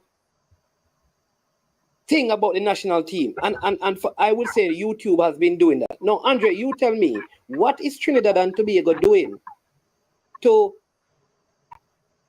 kind of, stimulate the kind of discussion and changes in the football support like we are discussing here? What is happening in Trinidad? In one word? You can't do it. That's up to you. I don't know of anything that is happening. As I shared earlier, I'm part of a group of guys that I played football with growing up as a kid, and there's lots of people in the chat, and anything that concerns Trinidad and Tobago football does not get a response or gets minimal response, right? So and there's a reason for that. There's no conversations taking place at the moment that suggests that people want to see improvement. People want to see things get better, and that concerns me a lot. Because at the end of the day, the people is what's going to drive it. We are talking here now about getting the fans out to watch, to support the national team. And for a lot of people in the conversation, they drive directly at the JFF, right? I'm not defending anybody here, but all the stakeholders have a responsibility. Thank you. All the stakeholders have a responsibility. It's not just the JFF responsibility. You just had a suggestion by Neil up on the screen, and if you take that idea and you implement that idea, it's a good idea, but that idea would be an even better idea if it's tied to the traditional media. You understand what I'm saying? So the traditional people that watch the traditional media is now seeing the promotion that's happening in that space, because it could happen in that space and a lot of people don't see it, right? If you take, you have basically celebrities playing for your national team, right?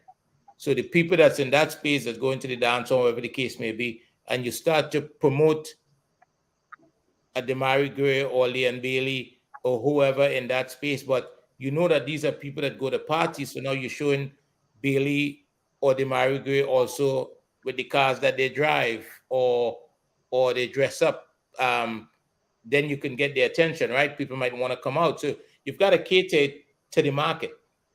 And one of the things that I think happens, I don't know if it happened in Jamaica, I just experienced it, that sometimes the media people in the traditional media that goes out does not have in it, at least the last experience I had, younger people who are closer to the market that they're trying to reach, so they would understand the demographics. You have people that's from a totally different generation where there might be a disconnect.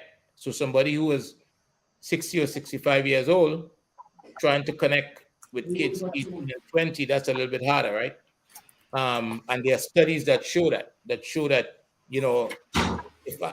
if I have a bunch of 7 and 8 year olds to coach, I would do better connecting them with maybe some 21 or 22-year-old kids, because that's closer to the age that they could identify with them, and learning takes place easier, right? It's easier to transfer information in that space. So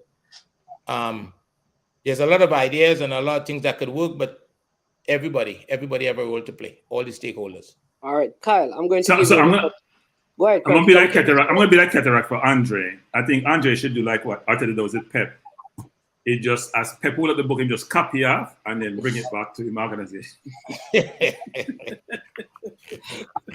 Yeah, but we have coming up on the 3 hour mark, so I'm going to give each of you, Gunners Boss, I'm going to come to you after the panelists, and so you can give a closing remark. But Kyle, you go ahead, take 3 minutes, and have your final say. Let me just read off something for you guys, okay? Sam's Army is so appreciated by the U.S. Soccer Federation that the U.S. Soccer Federation have interceded with stadium security, okay? They have also set aside 750 tickets to this World Cup for Sam's Army members. 300 for the first round against Yugoslavia and such for Iran. Basically, what I'm trying to say is you have a working relationship with a federation and a supporters club organization. And this is not new. This happens all over Europe with supporters clubs and football clubs. Hold on, man. Sorry to interrupt you, Kyle, but you're doing it the wrong way, because I'm telling you, I spoke to the guys. I spoke to them. Right. They started it, and because of what they were doing, it is because of what they did that US Soccer, and reached out to them. What I am saying is that we want the GFF to do it. That's why I'm saying to you, the supporters club. Same thing with Robbie and these guys. If you remember when AFTV started, many of the major networks didn't want to even interact with them. They were finding ways of stopping them. These guys have become so influential that they have to bring them on board. I am saying that the supporters club need to say, look, we had 5,000 people in that stadium. That was us.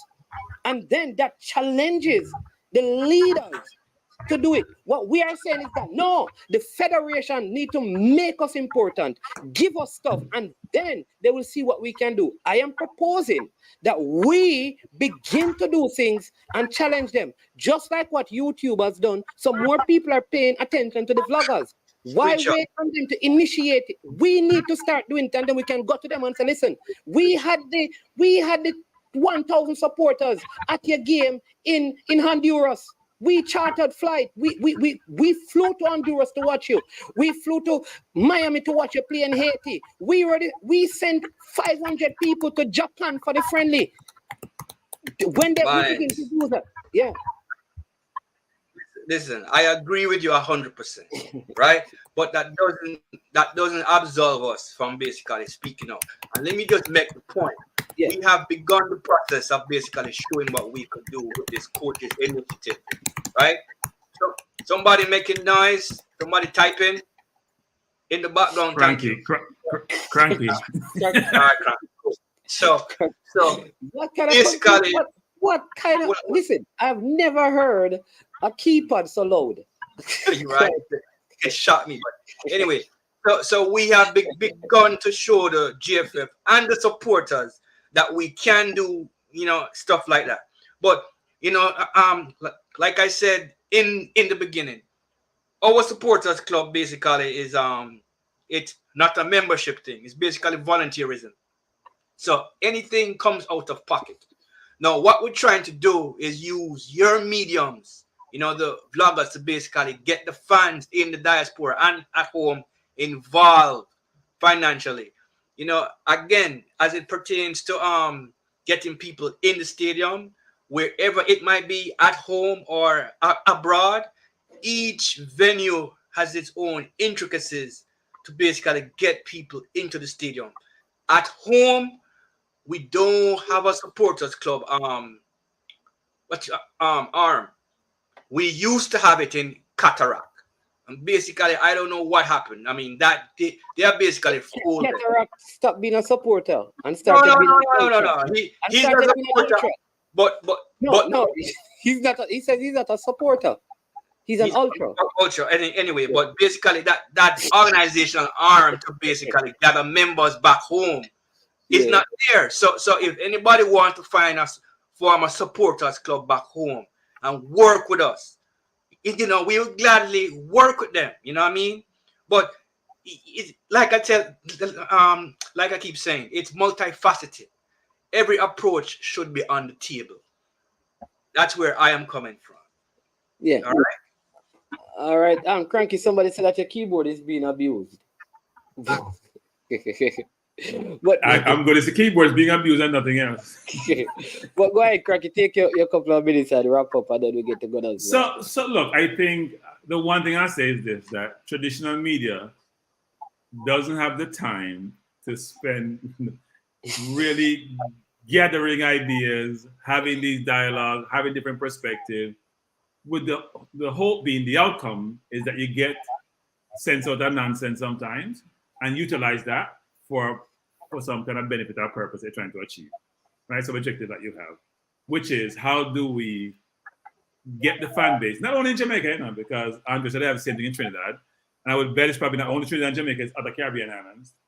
How do we get that fan base to connect with the national team and to be supportive of the national team, like we see with other countries? And as Neo alluded to, which is, even though we've generated ideas here, what are they doing that we can be doing, that we can leverage to help us get to a better place? So there is no idea that to me that's a bad idea, because we all don't think alike, and we should all think about how we can leverage all these. I hope management was taking notes. I wasn't taking notes, but I'm typing, by the way. Taking notes that we can all come back at some point in time and say, and management should engage the JFF about this, which is they can't do it by themselves, but we can all do things together.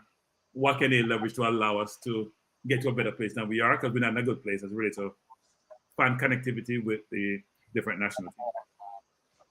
All right. Gunners boss, I'm going to give you and then I'll go to Andre. You have 2 minutes to,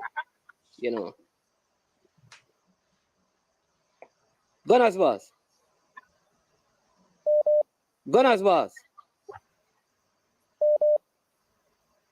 Gunners boss fell asleep on the job. Hold on a sec. Let me see. RM boss, turn up. Which one? All right. Danny Dread, you get 2 minutes to close out. You have robbed the Gunners boss of his 2 minutes. Go ahead. All right. Greetings to you on the panel. Yeah, man. Bless Kyle, I understand Kyle thinking, but I'll tell you something about Jamaica. As management say, we don't really have an entertainment culture. We have a dancer culture. So if we're going to the beach... Hold on. I never said that still enough, but go ahead. No, right. It's an entertainment. But I tell you, I'm not really entertainment, a dancer. So we're going to the beach, we carry dancer. To the river, dancer. To anywhere. Up to the stadium, we want to carry dancer. Because we don't have a football culture.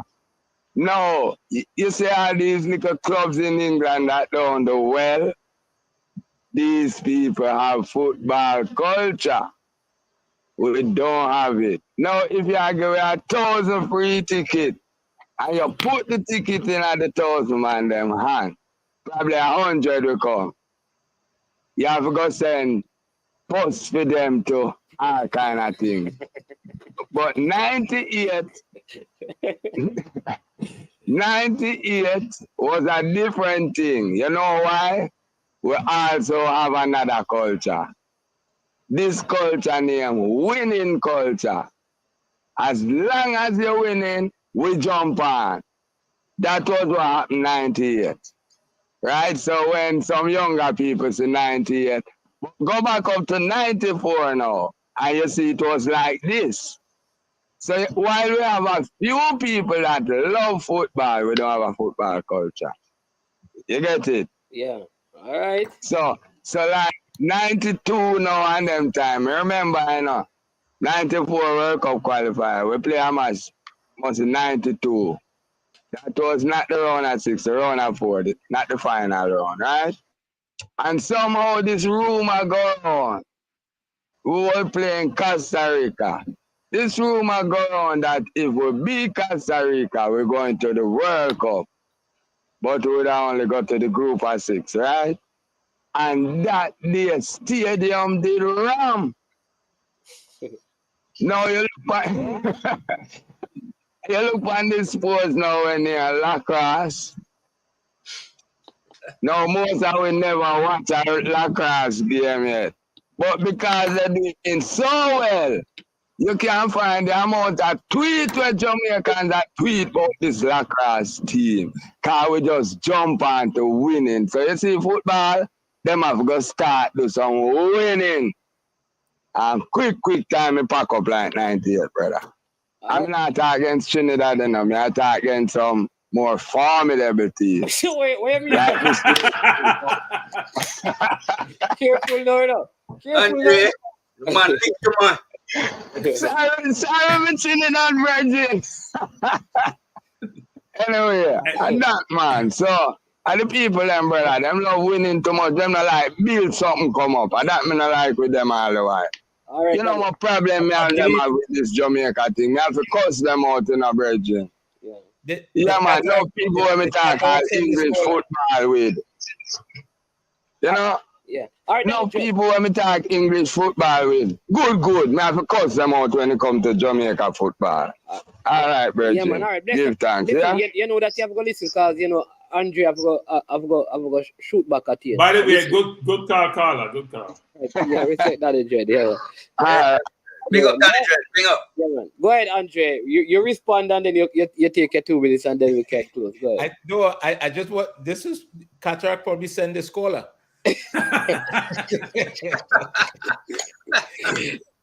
but let me ask. I want to ask a question because sometimes we use terminologies and sometimes if we don't define it, we're not all on the same page. And the caller was just saying, and several of you have said it, that Jamaica and that could easily be applied to Trinidad and Tobago as well, does not have a football culture. What is a football culture? To me personally, I would disagree with that, but that's a different, show. Well, no. But we haven't heard the definition. I want to hear the definition. No, what I was saying is that because I would love for us to come back. I don't know if we want to do it on a Sunday or anything, but that is something that I think we should go and sit down and coin our understanding of what, when we say football culture, what is a football culture? And when we say winning culture, what specific are we talking about? Because when someone says we don't have, are we speaking about this present team? And how many competitive games has this present team lost? Games of value. So how do you define these things? And what are our expectations when we say the team must be winning? I think I asked you that cranky earlier because it was about success. It was about success. Yeah. Right. How do we define that? Like so if we defeated all the teams in the Caribbean, seeing that we are ranked number 1, is that a winning culture? If we lose to USA, Mexico, Panama, but we defeat 12 teams in the Caribbean, is that a winning culture? Or is winning culture dependent on the opponent? How is it? It's not static management. It's not static. It evolves. But I think more importantly, what are the values and the attitudes? Right? What does the people in Jamaica or what does the Jamaica Federation believe about the game? Right? Those are things I remember I asked somebody not too long ago, what is the values of the TTFA? Right? Because values are important, right? Values are important because if one of my values is integrity, during the course of the day, that plays itself out in a number of different ways. There are a number of opportunities for you to make decisions that embraces the value of integrity, right? We call them principles, right? So we live that every day. So somebody would say, man's man is a man of integrity because of, not because he says he is, but because of what he does on a daily basis and how he goes about his business, right? When he has decisions to make, how he does that. So I think those things are important to understand as we try to craft or figure out whether or not we have a football culture, or whether or not we don't. I think it's important. But in my 30 seconds left, because management gave Kyle 3 minutes, he gave Concrete 2, so I believe he counting down. So I'm gonna try to get it on quick. Look. Frankie, you mentioned a couple of times, man. You hope management taking notes, and every time you say it, I wonder whose management taking notes for. I want you to be careful with that. Look, the question just now about whether the conversation is happening in Trinidad and Tobago, the conversation a lot of times is a one-way conversation, one way. Somebody does an interview, they does an interview with the media. 9 out of 10 times it's a friendly environment that doesn't really try to get to the core of the situation. It's more like an advertisement. So it's a one-way conversation. What you're all doing and being able to bring on some of the stakeholders and have them respond to some of the issues, that certainly isn't happening at the moment. So for me, I hope that one day that conversation would start sooner rather than later, so that the football could begin to progress. I saw in the news recently, though, just this morning, that apparently we might be coming to the end of a normalization committee, so there should be an election soon. The last thing that they have to do is change the constitution. So it looked like there can be an election in about 3 months, so that the football could go back into the hands of an elected official. So that. Well, let me just say one thing before you go, Andre, which is I hope when they make those changes, they don't set the structure whereby they maintain the status quo. Yeah. Management will do something yesterday. No, management want to finish the show about what the voting process is for St. Anne, I think it was. And even though FIFA may have changed certain things, you can see the ways they're operating is going to end up in the same situation we were. Nothing changes. Yep. So you increase the voting in terms of the volume of the voting, who can vote. But the way the process is, which I give you no time to respond and build a case as to why you should assume power, I am just going to manage in a way in which, you know what, nothing changed. I'm still going to be elected because of the way I manage it. Right. Yeah. Right. My name's Cranky and Andre. I just want to say, because I might not be here when you have that discussion about do we have a football culture, I want you guys to factor in our social, economic standing when it comes to that argument, because we seem to like to compare ourselves to Europeans, how they can fill the stadiums, but there's a social, economic factor in that we don't have. So that no, Kyle, we're confusing the revenue component again. That's where you hear me the distinction between the fans and the revenue. Guatemala, don't talk about social and economic. Guatemala has Latin America have more problems than Jamaica does. No. Much more problems. Cranky. Much more problems than Jamaica does. And they have a footballing culture. It's indisputable. It's about behavior, and is it embedded in my environment? Is it institutionalized in a sense? When you have a debate, you guys will take it up. But I plead with you to factor that in, because there is All right. So listen, Duklan, listen, I don't know why Andre put up that comment. I cannot understand why he would put up your comment. Right? There are so many comments, and Andre from Trinidad and Tobago chose to put up that comment. Duklan, I would not have put it up. But let me just say this, right?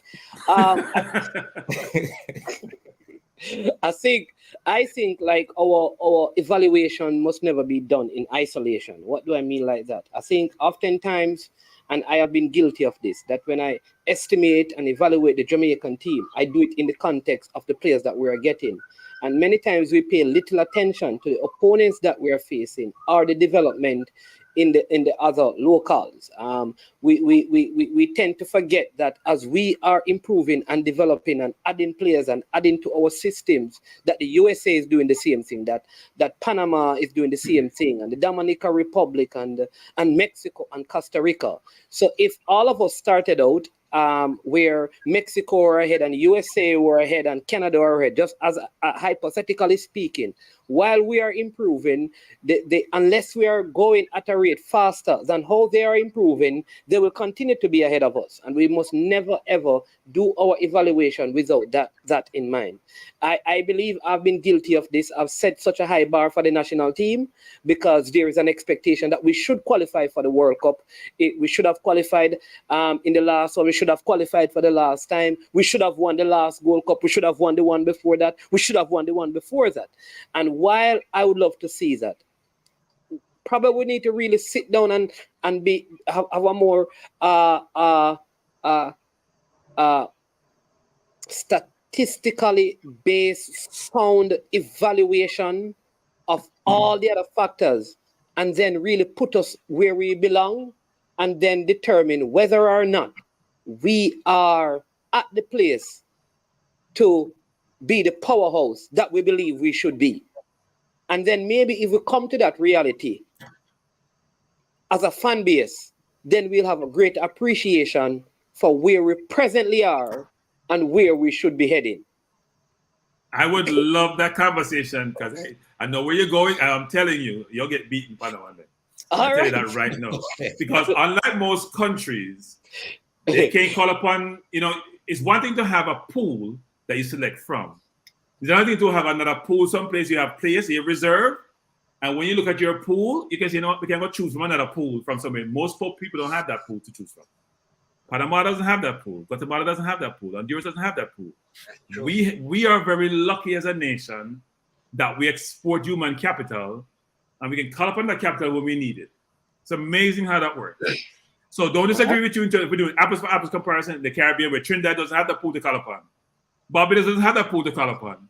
Neither does Haiti may, because they export to France quite a bit. But it's a very unique situation that we're in as a country, which we haven't done a good job of leveraging.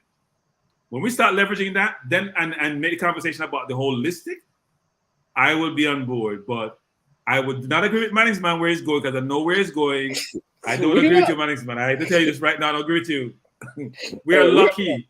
Manningsman, we're lucky. We're a lucky country. We'll have the discussion. We'll have the discussion and talk about what that culture is. But listen, it was a very good show.